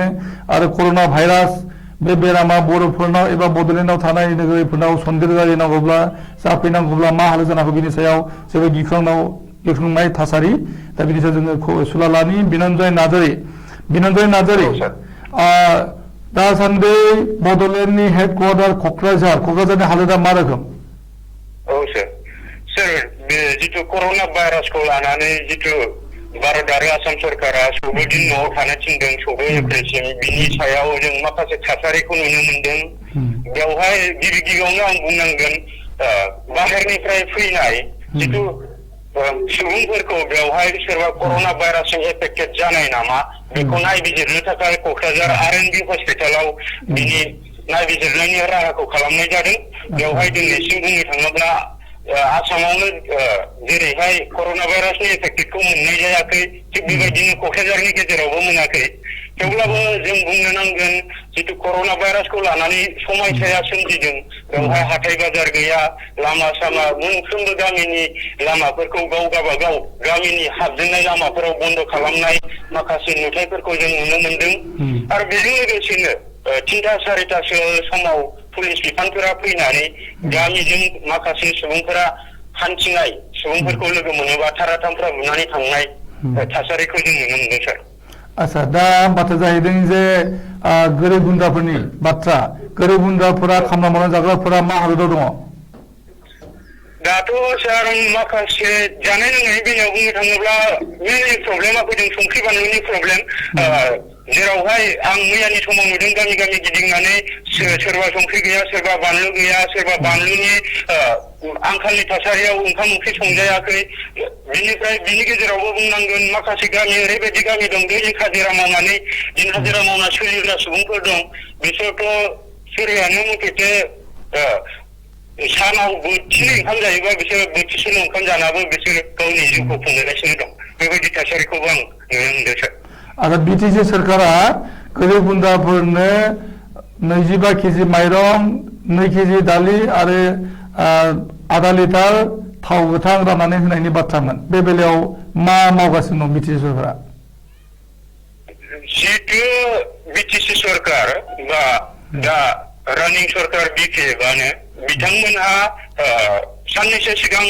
प्रेस मिडियानि गेजेरजों प्रेस कनफारेन्सनि गेजेरजों बिथांमोना खोथा होदोंमोन बिटिसि हालामाव जाय जाय सुबुंफोरा रायजो जानाय बिथांमोननो कर'ना भाइरास एफेक्टेडनि जाउनाव 14 दिन न'आव थानो गोनां जायोब्ला बिथांमोना माखासे रेशनखौ बुथुमनानै लानो हानाय नङा बिनि सायाव बिथांमोना साननानै जितु 25 केजि माइरं होनाय थाव दालि होनायनि बेबस्था लादोंमोन कड अफ कन्डाक्टनि गेजेरजों बिथांमोनहा होनो हायै समस्याबो नुजाफिनदों मानोना माखासे अपोजिसन पार्टिया दा बिटिसिआव इलेक्सना जागोन नालाय माखासे मडेल कड अफ कन्डाक्टनि गेजेरजों बिथांमोना अपोजिसन पार्टिजों बादा होजानायाव बिथांमोना बितरन खालामनो हायाखै बा राननो हायाखै साननैसो राननायखौबो आं नुनो मोनदोंमोन जेरै कुसगाव देबरगाव बेबायदिनो माखासे गामिफोराव राननाय नुदोंमोन बिनिफ्राय दा बावैसो बे राननाया निशब्द जाना दं राननो मोनाखै मानोना अपोजिसन पार्टिया बिनि हेंथा होनायनि जाहोनाव। रायजो राजा मा बुंदों? रायजो राजाफोराथ' बिराद एक्सपेक्ट खालामदोंमोन जोंना बिटिसि सरकारा माइरं होयोनो दालि होयोनो मोनबा हामगौ बेबायदि मोनसे गोसोआव आसा खालामना थादोंमोन। बेनिफ्राय दा बे बेलायावहाय माने बिटिसि सरकारा राननो हायाखै होननाय मडेल कड अफ कन्डाक्ट सोलिनायनि थाखाय अपोजिसना खमलायनो थाखाय। आच्छा दा बायजोनिफ्राय फैनाय मानसिफोर बिनि बेलायावहाय मा मेजार लादों? बिसोरनि बेलायाव बे जितु रुपनाथ ब्रह्म हस्पिटाल बेयाव बावैसो साननि सिगां जोंनि बे क'क्राझारनि डिसि मानगोनां पिपि मजुमदार बिथाङा बे क'क्राझार R&B हस्पिटालाव बायजोनिफ्राय फैनाय सुबुंफोरखौ सोरबा कर'ना भाइरासजों एफेक्टेड जानाय नामा बेफोरखौ नायबिजिरनो थाखाय बेयाव राहा लानाय जादों बेवहाय दिनैसिम बेबायदि एफेक्टेड सुबुंखौ मोनाखै बा कर'ना भाइरासनि सायाव पजिटिभखौ मोनाखै बेखायनो दिनैसिम जों मोजांखौनो बुंनो नांगोन। आच्छा नोंथांनो गोजोननाय होदों आरो नोंथाङा लाइनाव थाबाय था नोंथांजों जोङो जगाजग लाबोनो हागौ। दा जोङो फैनि बाक्सानि निउज बिउर' खोमसार बसुमतारी जों बिथांजों जोङो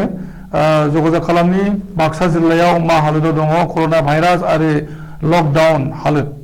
बेनि सिगां जों दान्दिसे ब्रेक लानि।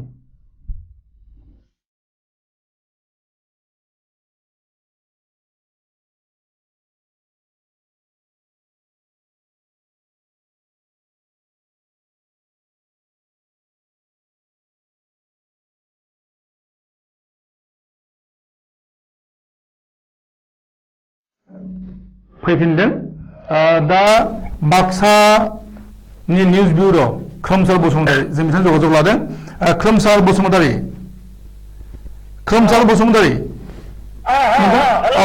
खोनादों नोंथाङा खोनादों बाक्सानि हालोदा मा रोखोम? Karena Basumatari, ang Baksa Jillaनि Kawan Bundang, Baksa Jillaनि Kawan Halai Mentambah Mahapuma, Masapu Salwari Artangurau, Corona Virus Ki Sangunai Ko Tana Takai, Jilla Benggiri, Mahumagiri, Nanjan Luce, Pulis Bipala, Ada Jira Tapurko, Semua Silahuna, Sana Laguan Aku Menundai. Mungkin Baksa Baksa Jilla Konggiri Ada Mahumagiri Jidina, Baksa Jilla Subhan Sana Bipala, Baik ni anu satu jeng apa sunai, bukan baik lana, masih lana, sini kali bahaya nai, bujunai anu hasunai sunau, aku kemarin tu lepas susun kerjai, dan nai bukan nai sebelum ni kita tahu halang ni, anu sebelum jalan bujunai apa halang nai apa tu meninggal, tapi ni doktor ni tu selalu sebelum nai ni mending. Ada apa? Hal ini sedang Baksa Jillaनि Benggiri Rondong Sarmaya, Baksa Jillaनि Siwatanai, Duni Sahabagan, Durang Kamelani, Menoka Sahabagan Aru, Nagri Sahabagan ni Doktor Aru Samraigiri Bangku, Dukungan ni. Asal ni wajah kami mahu nak sebut ni belayau. Spesial sangat di kalangan biskan hanya menung. Kerana tadi, baik state ni baik kami mahu nalai, Baksa Jillaनि kami mahu Indonesia, orang lain saya pakai lantai, kita lain tu sangat kalangan nalai. Kekerasan lagi lagu ni Jilla Benggiri kalangan menung. Baksa Jilla Konggiri Rondong Sarmaya, masuk pura Bhalai Doktor Ruby Borogo Sekarang Civil Hospital Corona Virus ni pun sempurna rika mana pakai lalai, sangat jauh corona ini menung. Sampai ni jadi sampai lockdown cara, Baksa Jillaनि Boyama, Borburi, Mosolpur, Bohimaka, Hodalbari, Borimuk, Nikasi, baik ni juga purau. Baksa Jilla SP praktik tu ya, gaul ni polis buang kau, lama sama yang riung kerja bina sebung kau, waktu itu bunai kau ni nol cina orang menung. Jilla polis di mana corona virus dan Baksa Jilla yang sempurna ya. Pindah kaya sang hot duty kau nak nunggu mungkin. Ini masih boleh negara sang lockdown sang ini British sana. Baksa Jilla yang raja-raja ni sangat dikau nunggu mana jatuh. Baksa Jilla yang raja-raja ni mulai ni sungai. Raja-raja gumpa gunai kelangan dokan berku punya nunggu mungkin. Nakai korang ni dikagum tangai hamsi sinong raja lama yang konsum mabuk kurang hari yang raja lama kau singso tangai nunggu mungkin. Takut itu takat ada bukan ni. Hantum Jangkar Jillaनि, Jilla Benggiri, Harcin untuk RSP, Gincing Georgia, Baksa Jillaनि, Jilla Konggiri Rondong Samahu, Musupuri Batuku yang thalai, Jilla Mau, Jungin Puidung. Jadi, Jilla Hampina yang, bukan ni Jilla Benggiri RSP ya, kau ni putia motor kali berkau, Corona Virus ni asilan lalai, harasti hilang kelam kau ledeng. Jadi, naik Corona Virus sambil ni, ayai, Musbul mau singot thalai, Dira Arampur Ambari Monosa, Tamupur Jillaनि semua thalai,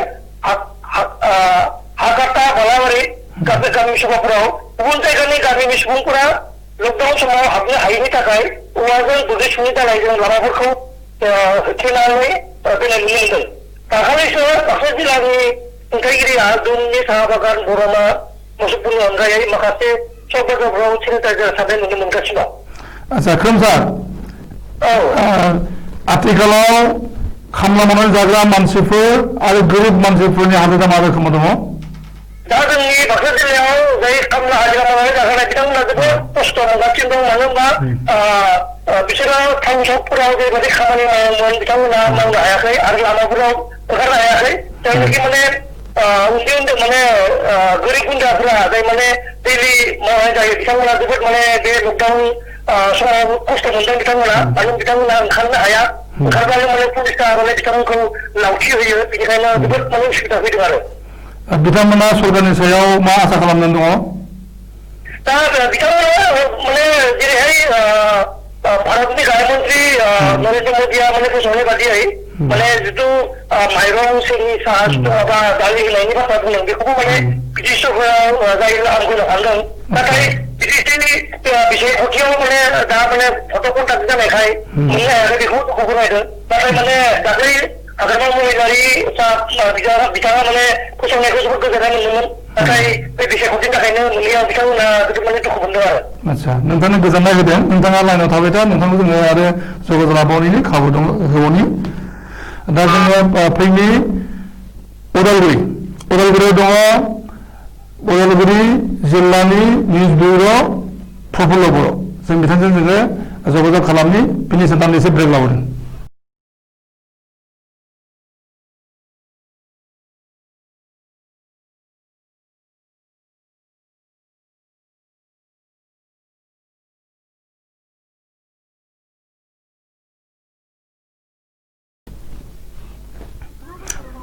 फैफिनदों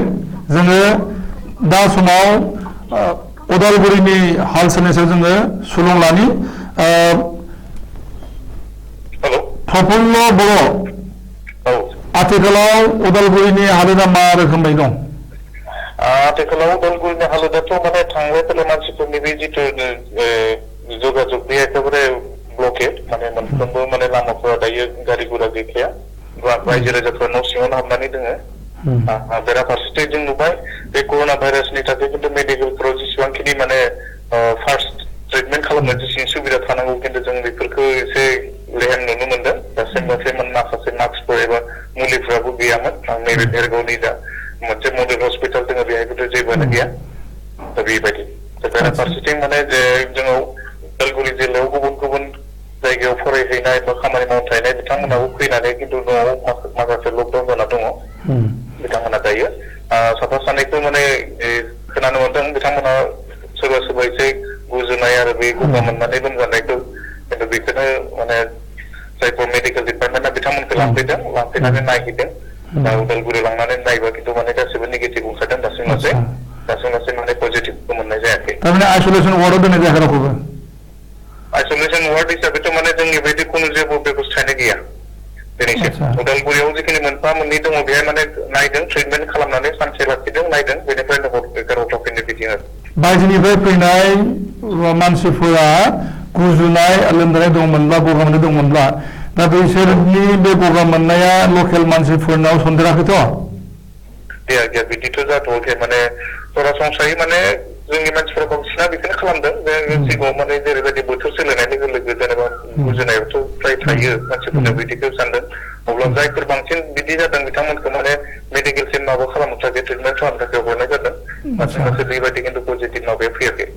आच्छा नोंथांनो गोजोननाय होदों जोङो नोंथांनो गोजोननाय होदों आरो मोनसे खोथा जे नोंथांमोननि जायगायाव थानाय खामला मावग्रा आरो माने गोरिब थाखोनि मानसिफोरनि हालोदा मा अबस्था दङ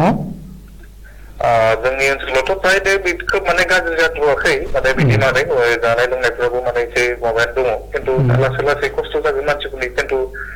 सरासनस्रायै नैबेसिम लासै दिनैसिम लासै खिन्थु बिथिं माने खोब खस्थ' जाथ'वाखै आच्छा हयथ' माने बे मैगं थाइगंफोरखौबो माने गामिफोराव एसे खाथियाव दङ नालाय लांफैदों सोरबा बिदि मोनदों आरो बिदि दे होमबा उदालगुरिनि हालोदा मोजाङैनो दङ बर्थमान एकदम मोजाङैनो दं दायो आच्छा गोजोननाय होदों नोंथांनो दा जोङो आरो फैगौनि उदालगुरियाव दंहैयो बड'लेण्ड इंखन टेलिभिजननि निउज एडिटर फिर'ज खान बसुमतारी जों बिथांजों जगाजग लानि बिनि सायाव जों दान्दिसे ब्रेक लाबोगोन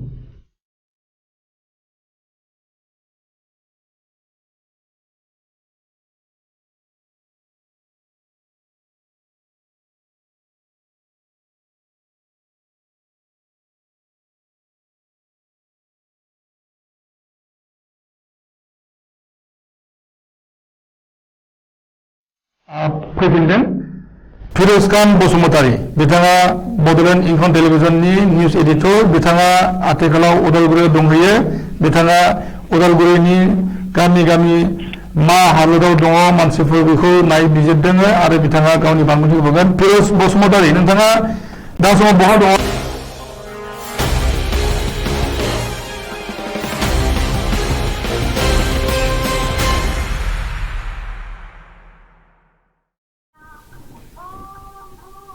फैफिनदों जोङो जगाजग खालामदों कार्बि आंलंआव थानाय निउज बिउर' खोदोम बसुमतारीजों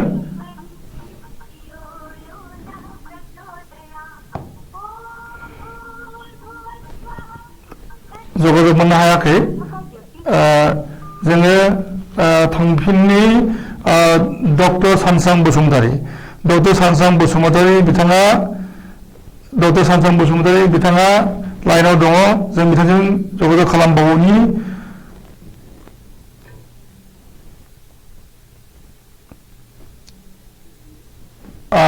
आथिखालाव डक्टर सानसां बसुमतारीया जोबोद मुखुब कर'ना भाइरासनि बिजानुनि थाखाय जों बिथांजों जगाजग खालामदों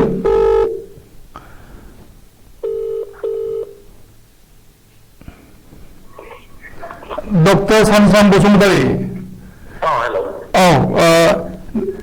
नोंथांजों जोङो फैफिनदों सावरायनो थाखाय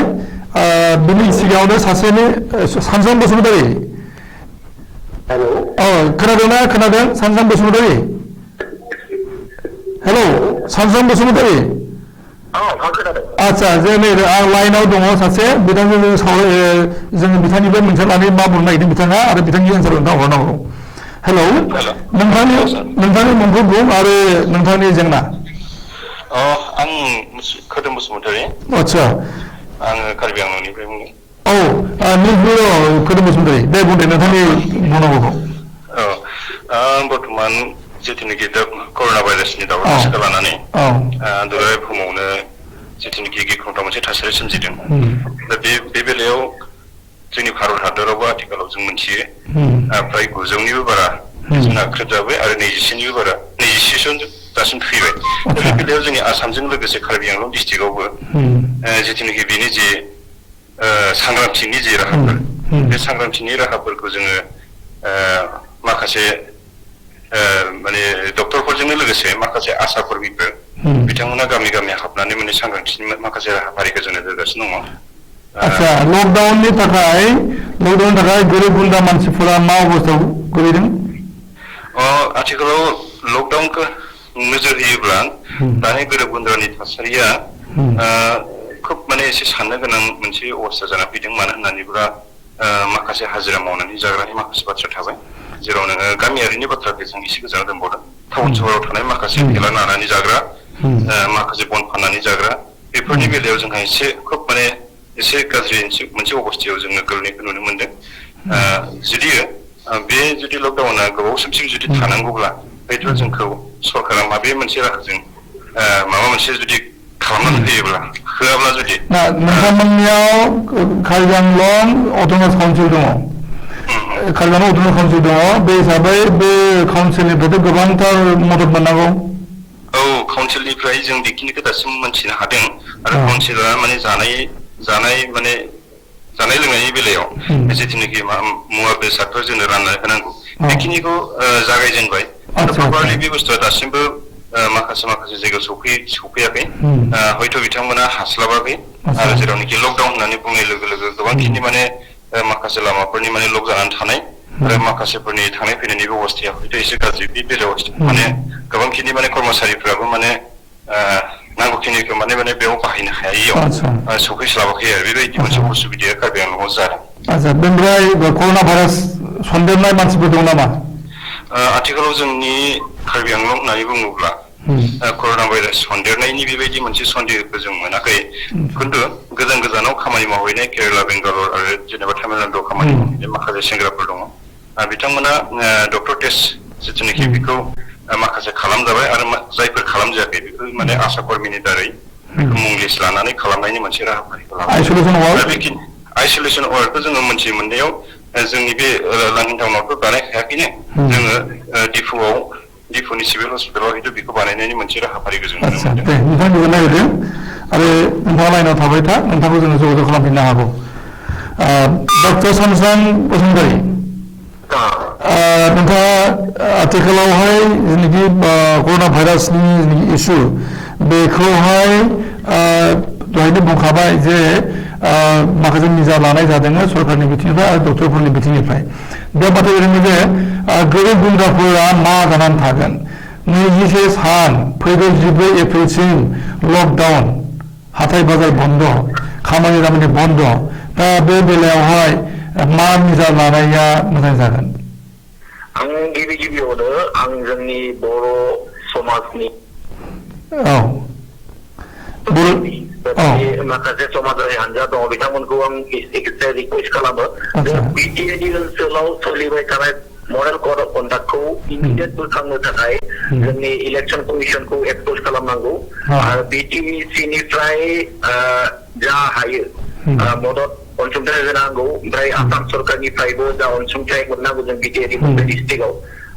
बेखौ लाबोनायनि जायखिजाया राहायै लाबोनाय बेबस्था खालामनांगौ बेबायदिनो आरो जोंनि गेजेरावबो जायफोर अनसुंथाइ होनो हानाय हान्जाफोर दं बा सुबुंफोर दं बिथांमोननि गेजेरजोंबो जों मोनसे रांनि भान्दारि बानायनानै अनसुंथाइ हरनो थाखाय जों एसे लाहार फाहार खालामनांगौ मानोना 21 सान लकडाउन खालामब्ला माखासेया सोलिनो हागोन नाथाय माखासेया सोलिनो एसे गोब्राब जागोन जायफोर माने सानफ्रोमबो खामानि मावनानै जायो बा हाथाय बाजाराव मुवा बेसाद फाननानै जायो जोंनि बर' सुबुंनि गेजेराव माखासे दं बेबायदि बिथांमोननि थाखाय बेबायदि एसे खालामब्ला मोजां जे फान्ड कालेक्सन खालामनानै माबानो हायो ओमफ्राय इमिडियेट कड अफ कन्डाक्टखौ जों दैखांनो थाखाय लाहार फाहार खालामनांगौ दा बे समावहाय बर'फोरनाव एबा बड'लेण्डआव थानाय नोगोरारिफोरनाव रावनावबो कर'ना भाइरास गैया अब्ला जोङो माने इसेबां टाइट माबायाव थानो कन्ट्रलाव थानो गैया होननानै बुंजाया मानोना एसे जों बिटिएडि बा आसामाव जों डेन्जार स्टेजआव दङ मानोना केरेला महाराष्ट्र बेंगालुरु गुजरात दिल्ली बेबायदि जायगानिफ्राय माखासे गथ'फ्रा अलरेडि जों गामि गामि हाबफैबाय माखासे गथ'फोर जाफैबाय आरो बेखौ जों मेडिकेल टीम थांनानै जों साफ्रोमखौबो होम क्वारेन्टाइन खालामनानै फैदों होम क्वारेन्टाइन सोदोबनि ओंथिया बे नङा जे बिसोरनो जेबो गैया बिसोरखौ साननैनिफ्राय 14 सानसिम होम क्वारेन्टाइन खालामनाय जादों बे साननैनिफ्राय 14 साननि गेजेराव बे बिजानुआ जुदि बिसोरनाव हाबनानै दङब्ला बेनि लैखोनफ्रा साइन सिम्पटमफ्रा बे 14 साननि गेजेराव ओंखारगोन आरो खायसेनाव मा दं इमिउनिटि बारा दं जेन बेराम होबथानो हानाय गोहोआ बारा दं बिथांमोना खिन्थु बे 14 सानाव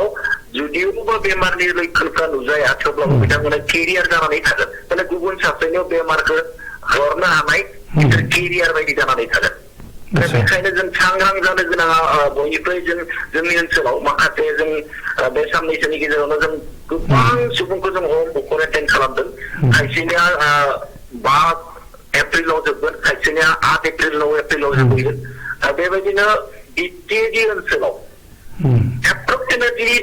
3000 4000 नि सायाव गथ'फोर बायजोआव खामानि मावनाय गथ'फोर हाबफैदों बिथांमोनखौ जों गले गले खावलायदों होम क्वारेन्टाइन सोदोबखौ जों न' थांनानै बुजायहैदों नाथाय माखासेया बेखौ मानिबावनो नागिराखै दा बाथौरिमा कर'ना भाइरासखौ 14 साननि गेजेराव मोननो हागोन बा मिथिनो मोनगोन नङा होमबा बिथांमोन जायखिना फैबाय बिथांमोनखौ जों 14 साननि गेजेराव कनफार्म जानो हागोन जे बिथांमोननाव गैया आरो मोनसे खोथा गिनांगौ जाहैबाय जे बिथांमोनाथ' फैनानै न'आव हाबफैबाय न'नि बिसि फिसाजों बिथांमोना माने थाफाबाय बै कारनाव बिथांमोननि मोदोम सिङाव थानाय बे भाइरासआ ओंखारनानै गुबुनावबो सन्देरनायनि सम्भाबना दङ दा बै न'खरनि मानसिफोरखौ मा नोजोर लानो जायफोरा बेखायनो जों बुंदों बे न'खराव जायहा लोमजानाय गुजुनाय खर' सानाय हां लानाय उसुबिदा मोननाय बेबायदि जुदि साइन सिम्पटम मोनोब्ला लोगो लोगो जों मोनसे नाम्बार होबोनाय दङ 104 आरो मोनसे लिफलेट होनाय दङ बिथांमोननि न'आव मोनसे फल' कारिनाय दङ बेयाव फन नाम्बार होनाय दङ बे फन नाम्बाराव फन खालामनानै जोंखौ इनफरमेसन होनांगोन बेनि अनगायैबो जोंनि हेल्थ स्टाफा जों सानसे साननैनि गेजेर बिथांमोनखौ मनिटर खालामनाय जायो बिथांमोना जोंनि एडभाइसखौ फल' खालामदोंना खालामाखै जों बेखौ बिथांमोनखौ चेक खालामनाय जायो बेबायदिनो जों बिथांमोना जुदि 14 साननि गेजेराव बेबायदि जुदि जेबो लक्षण मोना अब्ला बे न'खरनि बयबो फ्रि जागोन आচ্ছা मोनसे अजद दङ मोनसे आपत्ति बे जाहैबाय जे माने कर'ना भाइरासखौथ' मोनाखै आरो बिथांमोननाव कर'ना भाइरास दं होननानै साननानै लानानै अनुमान खालामनानै बिथांमोनखौ आइसोलेसन वार्डआव दोननाय जादों बा जागोन दा बै आइसोलेसन वार्डआव थानाय मानसिफोरखौ ओरैबायदियै माने नाथ्रोदनानै दोननाय जागोन जे बिथांमोना ना मोनजागोन ना मोनलोंगोन ना मोजां ट्रिटमेन्टखौनो मोनगोन बेबायदि नङा बेबायदि नाख्रेबनाय खौरां नङा जों मोजाङै इसोरखौ बिथांमोनखौ बुजायना फैनाय जादों दिनैबो आं नोंथांमोननो फोरमायहरो जों गणेश खाथिनिनो मोनसे उपरकुटि होननाय जायगायाव सासे इजराइलनिफ्राय फैनाय गथ' बिथाङा न'आव फैनायाथ' 2 सान जाबाय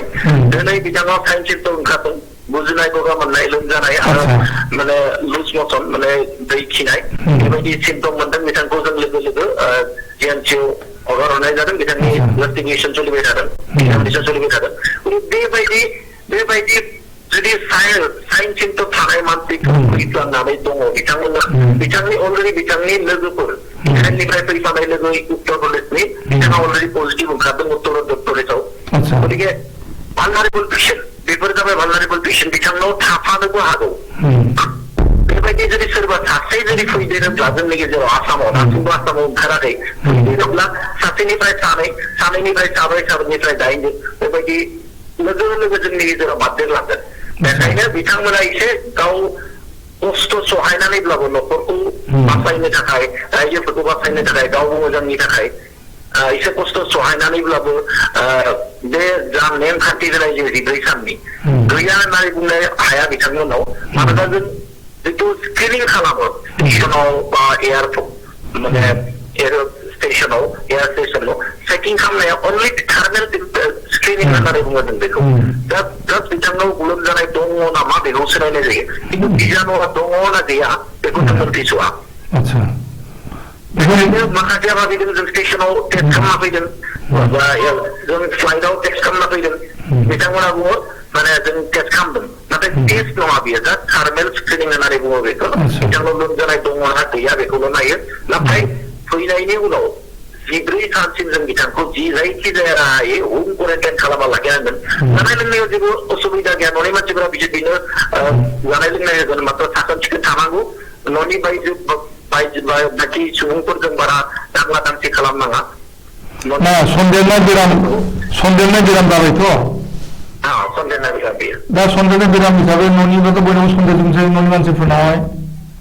बेबायदिनो जागोन बिथाङा जुदि न'नि मानसिफोरजों बारा खाथि खाला थाबाय थायोब्ला न'नि मानसिफोरजों थाजाबबायोब्ला न'नि मानसिफोरा जागोन आरो न'नि मानसिफोरा गामिनि मानसिफोरजों थाजाबबायगोन अब्ला बेनिफ्राय गामिनि मानसिफोरा जादेरगोन गामिनि मानसिफोरा गुबुन गामिनि मानसिफोरजों जादेरगोन बेखायनो सासे ओंखारब्लाबो बिनिफ्राय बारदेरनाया बारा सम नांनाय नङा दा खायसेनाव मोनसे गिनाय सोमजिदों बे जाहैबाय जे डक्टरफ्रा जायफोरनाखि कर'ना भाइरासनि अपारेसनाव दङ बे अपारेसन थानाय डक्टरफोरजों बेराम नायजानो गिनाय बेबो जादों जे डक्टरनावबो सन्देरनो हागौ कर'ना भाइरासआ बेखायनो दा समाव गासैबो अपिडि आउटडोर पेशेन्ट बेफोरखौ गभर्नमेन्टनिफ्राय बन्द खालामथ'ना होनाय जादों इमारजेन्सि सिचुवेसन नङाब्ला सोरबा इमारजेन्सि जायाखैब्ला हस्पिटालफोराव फैथ'नो होनाय जायाखै मानोना जानो हागौ जों मेडिकेल फेटार्निटिनि सुबुंफोरा बिसोरजों नांथाबबाय थानायावनो हयथ' जोंनावबो थाफानो हागौ माबा बायदिजोंबो केरियार जानो हागौ बेबायदिनो इटालियाव माखासे 27 जन डक्टर अलरेडि थैबाय दायो बेबायदि जानो हागौ बे मोनसे हपफुल इन्सिडेन्ट बेखायनो जों सांग्रां जाना थानाया मोजां बेखायनो 21 डेज लकडाउन होदों लकडाउन 21 डेजआव बिनि सेनखौ जों सेफायनानै जों गोसारनाय सेन बेखौ सेफायथ'नानै होनो हायोब्ला जों ट्रिटमेन्ट खालामनो खाबु मोनगोन मानोना 15% सुबुङा भेन्टिलेटर डिपेन्डेन्ट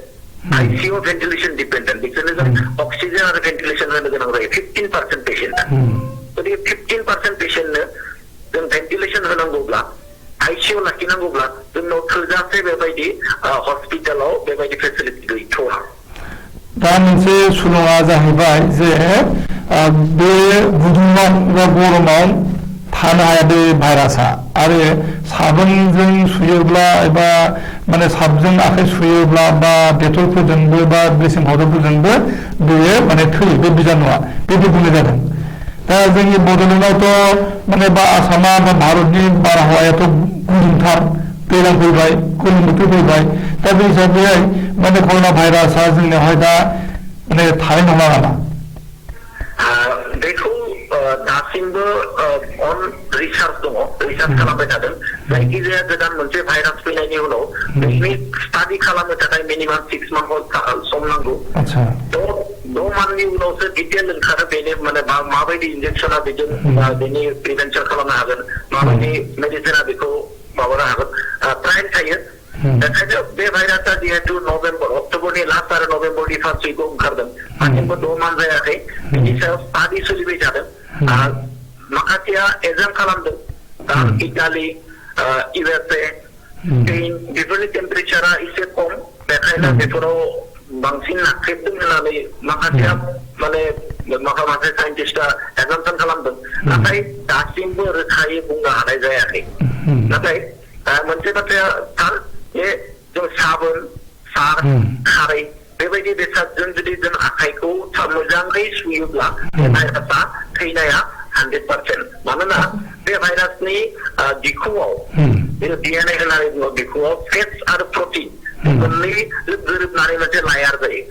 साबोन बा खारै होआब्ला बेयो दैयाव गोजावनानै थायो जेनेबा फेट्सफोरा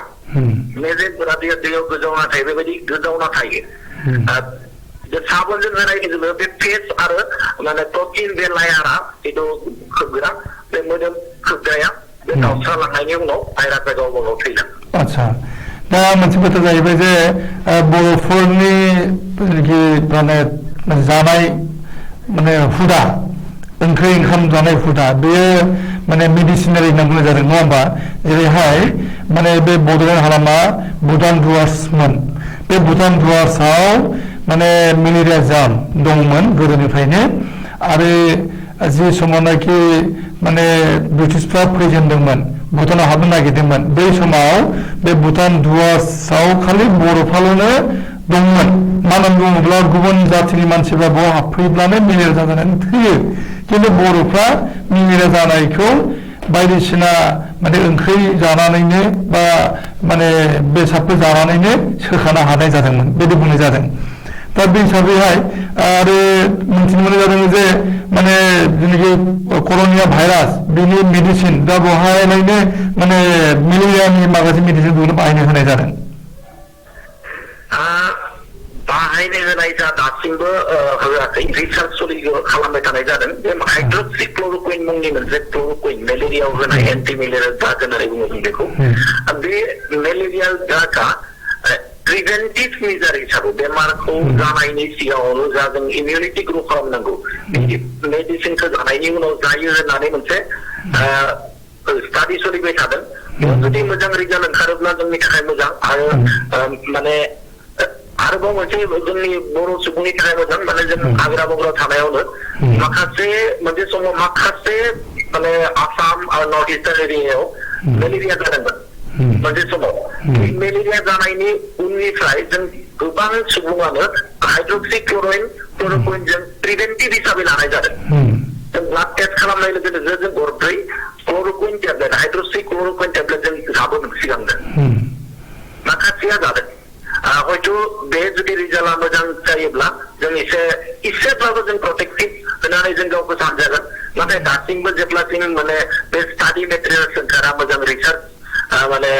टीम ओंखारा अब्लासिम जों बेखौबो रोखायै बुंनो हानाय नङा आच्छा नोंथांनो गोजोननाय होदों नोंथाङा जोंनो गोबां सम होनायनि थाखाय आरो जोंहा गोबां सम गैलिया सावरायनायनि थाखाय दा जोङो बेखिनियावनो जोंनि बे सावरायनायखौ फोजोबनो नागिरदों जों लाइभआव गोबांथार लाइनाव दंमोन जों अब्लाबो जों जों सावरायनो नागिरदों बिथांनि माने बुंथिनायखौ जोङो खोनासंग्रोनि आरो नोंथाङा बिनि फिननायखौ होगोन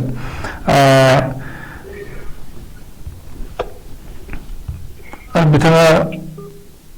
जगाजग खालामबाय थादोंमोन दहायनिफ्रायनो जानबुङाव जों खाबु होनो हायाखैमोन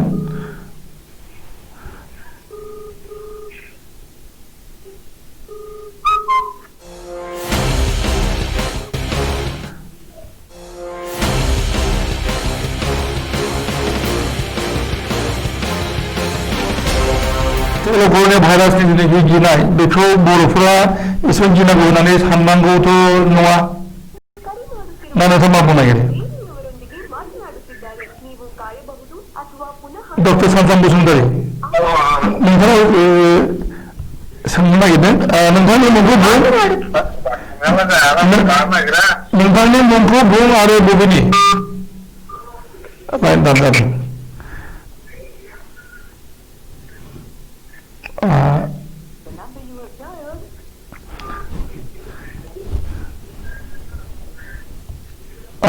नोंथांनि मुंखौ बुं आरो बबेनि आं बर' आं थारमाने मेघालयआव थायो नोंथांनि बुंनांगौआ आंनिया बर' टिभि सेन्टार ना औ नोंथाङा मा बुंनो नागिरदों हेल' नोंथाङा मा सोंनो नागिरदों थारमाने बेमारनि बिखयनो सोंनो नागिरदों मुलि गावदियाफोरनि दा नैयाव बुंबाय थादों दा बेखौनो सोंनानै खोन्थामोनबाय डक्टरा जोंनि सेरावनो दङ नोंथाङा बुं मा बुंनो नङा दाना नैबेनि मुलिखौ ओंखारगोन नामा दानि कर'नानि बेखौथ' बुंखाबाय थादों सासे जों हेलौ सार नोंथांनि मुंखौ बुं आरो बबेनि आङो क'क्राझार डिस्ट्रिक्टनि ओमफ्राय आंनि गामिया रायमना ओमफ्राय मुङा कनिन मुसाहारि मा नांगौ नोंथांनो मा कुइसन दं नोंथांहा कुइसन माने सार गोदाव सोराव जोंथ' केरेलायावसो दंना नै दा बेनिफ्राय खामानि मावलाबायनानै दा जोङो निउसाव नुदों गोबां मानसिफोरखौहाय गोदाव सोराव जालाबायनाय दा बेफोरखौ गावजों गाव मिलायबाय अनेक कर'ना भाइरासनि थाखाय दा मालिक जा कम्पानियाव खामानि मावदों बिनि मालिकफ्राबो फैसाखौनो 2000 माबा 1500 बेबायदि हरनानै थिनहरबाय दा गोदाव सोराव जानानै दं बर' मानसिफ्रा बिरादनो आচ্ছা बिनि थाखाय नोंथांमोननि जायगायाव बर' एसोसिएसन दङ ना दैदेनगिरिमोन दङ बिथांमोननि जगाजग लानांगोन बेखौथ' जोंथ' बारा मिथिस्लाबा जोंथ' खामानि मावग्रासो सार जोङो गोदाव सोराव न'खरफ्रावबो जोंहा इसेबां गैया नालाय ओंखायनो जों परदेशआव बेरायनानै खामायनो गोनां जायो सार दा नोंथांमोना मा खालामबाय थादों जों दा ओरैनो जिरायना दंथ'यो नै जिरायनानै दङ ओंखामफोर मोनजायाखै नामा ओंखामाथ' मोनजायो जोंना मालिकआ इसेबां गाज्रि नङा खृष्टान मानसि आচ্ছা थिग दं होनबा मालिकआ जिखिनि जाहोनाय जाहोबाय थादों फैगौ 14 एप्रिलाव जोबगोन बे लकडाउना बै समहालागै नोंथांमोना एसे माने खस्थ' खालामनांसिगोन आरो खामानि मावनो मोनखायाखैब्ला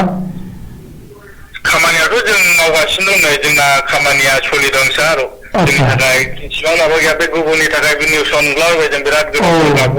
गाबगुलाबायनाय नोंथांमोना हानायबायदि सहयोग खालामबाय था गुबुनफोरजों जगाजग खालामबाय था सहयोग खालामनो हानायबायदि खालाम जिहेतु गावजों गाव होनायलायनानै नङा होमबा दा जोंबो बिसोरखौ नुनानै जोंबो गिखांनाय फैदों आरो जिबनावहाय गावखौनो दाबायदियाव जोंखौबो बेबायदि खालामाब्ला जोंबो बेबायदि जाहैगोन नामा बेबायदि सानदों जों सार जिउआवहाय दे नोंथांनि गोजोननाय होदों दा डक्टर सानस्रां बसुमतारी दा बे माने बयनाबो गिनाय फैदों दा जे बेराम जाथ'वाखै नाथाय बेरामा गावनावबो सन्देरगोन नामा बेबायदि मोनसे हालोद फैदों आरो डक्टरफोरखौबो गिनाय फैदों डक्टर जिहेतु मैया सासे डक्टरा थैबाय होननानै आर'ज जादों बे नङा दिल्लीनि सासे डक्टरा माने कर'ना भाइरास जानाय पेसेन्टफोरखौ नायनानै गावनावबो कर'ना भाइरास जादों आरो थैदों बेजों लोगोसेनो इटालिनि सानै बिसि फिसाय डक्टरफ्राबो थैदों होनना बुंनाय जादों आरो कर'ना भाइरासखौ जायनाखि माने दिहुनजेननो हादोंमोन माने मोनदांजेनदोंमोन कर'ना भाइरास होननाय मोनसे आबिर्भाब जाबाय बे मान डक्टराबो थैदों होनना बुंनाय जादों चाइनायाव दा बेफोर बिथिङा माने डक्टरफोरनि फारसेबो नोंनाबे गिनाय मोनसे थासारि जाफैबाय मा बुङो नोंथाङा नैबे जा ओंखारदों जे मैया डक्टर थैदों होननानै बेयो बारा थार बाथ्रा नङा दिल्लीयाव सासे डक्टर इनफेक्टेड जादों आनननलि बिथाङा इनफेक्टेड जादों बिथाङा दासिमबो आन्डार ट्रिटमेन्ट दङ बिथाङा जेबो जायाखै चाइनानि वुहानाव जाय डक्टरा फार्स्ट गिबि बे बेरामखौ माने सानग्रोदोंमोन एबा डायग्नोस खालामदोंमोन बिथाङा इयुनाव थैदों बिथाङा थैनायनि जाहोना बे नङा जे बेरामनि थाखाय बिथांखौ नेग्लेक्ट खालामनाय जादों गभर्नमेन्टआ बिथांखौ एरेस्ट खालामनानै माबादोंमोन जेलाव होदोंमोन जेलाव बेराम जानायनि उनाव बिथांखौ मेडिकेलाव लांनायावबो एसे गोबाव जादों बेखायनो बिथांनि उनाव बिथाङा जिउ गारदों बे जाहोना जाबाय जेब्ला बिथांखौ लांदोंमोन अब्ला चाइनानि वुहानाव अलरेडि ट्रिटमेन्ट फेलार जादोंमोन माखासे हस्पिटालाव जायगा गैयामोन माखासे हस्पिटालाव भेन्टिलेसन गैयामोन बे सिचुवेसना जानो हागौ होननानैनो भारतावबो जों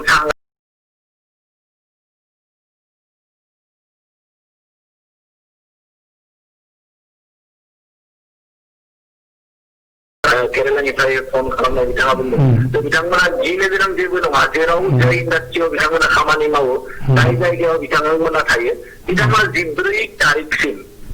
बे जायगायावनो मोजाङै थानाया मोजां बेनिफ्राय दावबायना फैनानै खस्थ' खालामनो गोनां जेबो नङा बा न'नि बाथ्रा बारा साननो गोनां नङा न' सिङाव जों थायोब्लानो जों सेफ गुबुनजों जों नांजाबाब्लानो जों सेफ खाथि खाला थानानै बा मिटिं दावलाय खालामनानै ज' ज' जायालासिनो जों जुदि न'आव थानो हायोब्ला जों सेफ होमबा जों बयखौबो रिकुवेस्ट खालामदों जे बे मोनथाम मेइन फेक्ट जे सुबुं गौथुमखौ जों एरायना सोलिनांगौ 100% सुबुं गौथुमखौ एरायना सोलिनांगौ गामियाव जा सोहोराव जा सुबुं गौथुम एरायनांगौ सासेजों गुबुन सासेजों रायलायनायाव जों 1 मिटारनि डिस्टेन्स मेनटेन खालामनांगौ आरो थाब गले गले जों आखाइखौ साबोनजों सुनांगौ बा जायखिजाया मुवा बेसाद दांनायनि उनाव जों साबोनजों मोजां आखाइखौ सुनांगौ सोरबाफोर गुजुनाय गगा मोननाय जादोंब्ला बिथांमोना खुगाखौ होथेनानै खुगाखौ सि एबा फिल्टार पेपार रुमाल एबा फिल्टार पेपारजों खुगाखौ होथेनानै गुजुनांगौ गुजुनायनि उनाव बेखौ मोजाङै थाखोन गोनां मोनसे जायगायाव गारनांगौ। आच्छा बेदर ना बेफोराव कर'ना भाइरासआ थायोना थाया? थाया बेयो एकदम माने नंखाय बाथ्रा आरो माखासेया बेबायदि माने नंखाय बाथ्रा फोसावगारदों जे बेदर ना बेफोरजों कर'ना भाइरासआ जेबो सोमोन्दो गैया। बे भाइरासआ गोसारनाय मोनसेल' राहाया जाबाय ड्रपलेट इनफेक्सन होननानै बुङो। आं गुजुना होयोब्ला बा आं हायसुयोब्ला आंनि गुजुनायाव जा पार्टिकल्स ओंखारो बा आं हायसुनायाव जा पार्टिकल्स ओंखारो बेनिफ्राय खुदै बा बिनिफ्राय बिसोर फैनानै गोग्लैयो। बेयाव जुदि आंनि देहायाव जुदि बेबायदि भाइरास दङब्ला बे भाइरासआसो गुबुननियाव थांगोन। बेयो 1 मिटार डिस्टेन्सआव थानाय सुबुंनि मोदोम मोखाङाव जुदि गोग्लैयोब्ला बा आखायाव गोग्लैयोब्ला बा जायखिजाया सारफेसाव गोग्लैना थायोब्ला बिथांनि आखाइनिजों थांनानै खुगायाव गन्थंआव हाबनानै लान्सआव थांगोन। बेनि उनावसो बे बेरामा जागोन। होमबा दाउदैबो थाया? बेफोराव जेबो थाया। आच्छा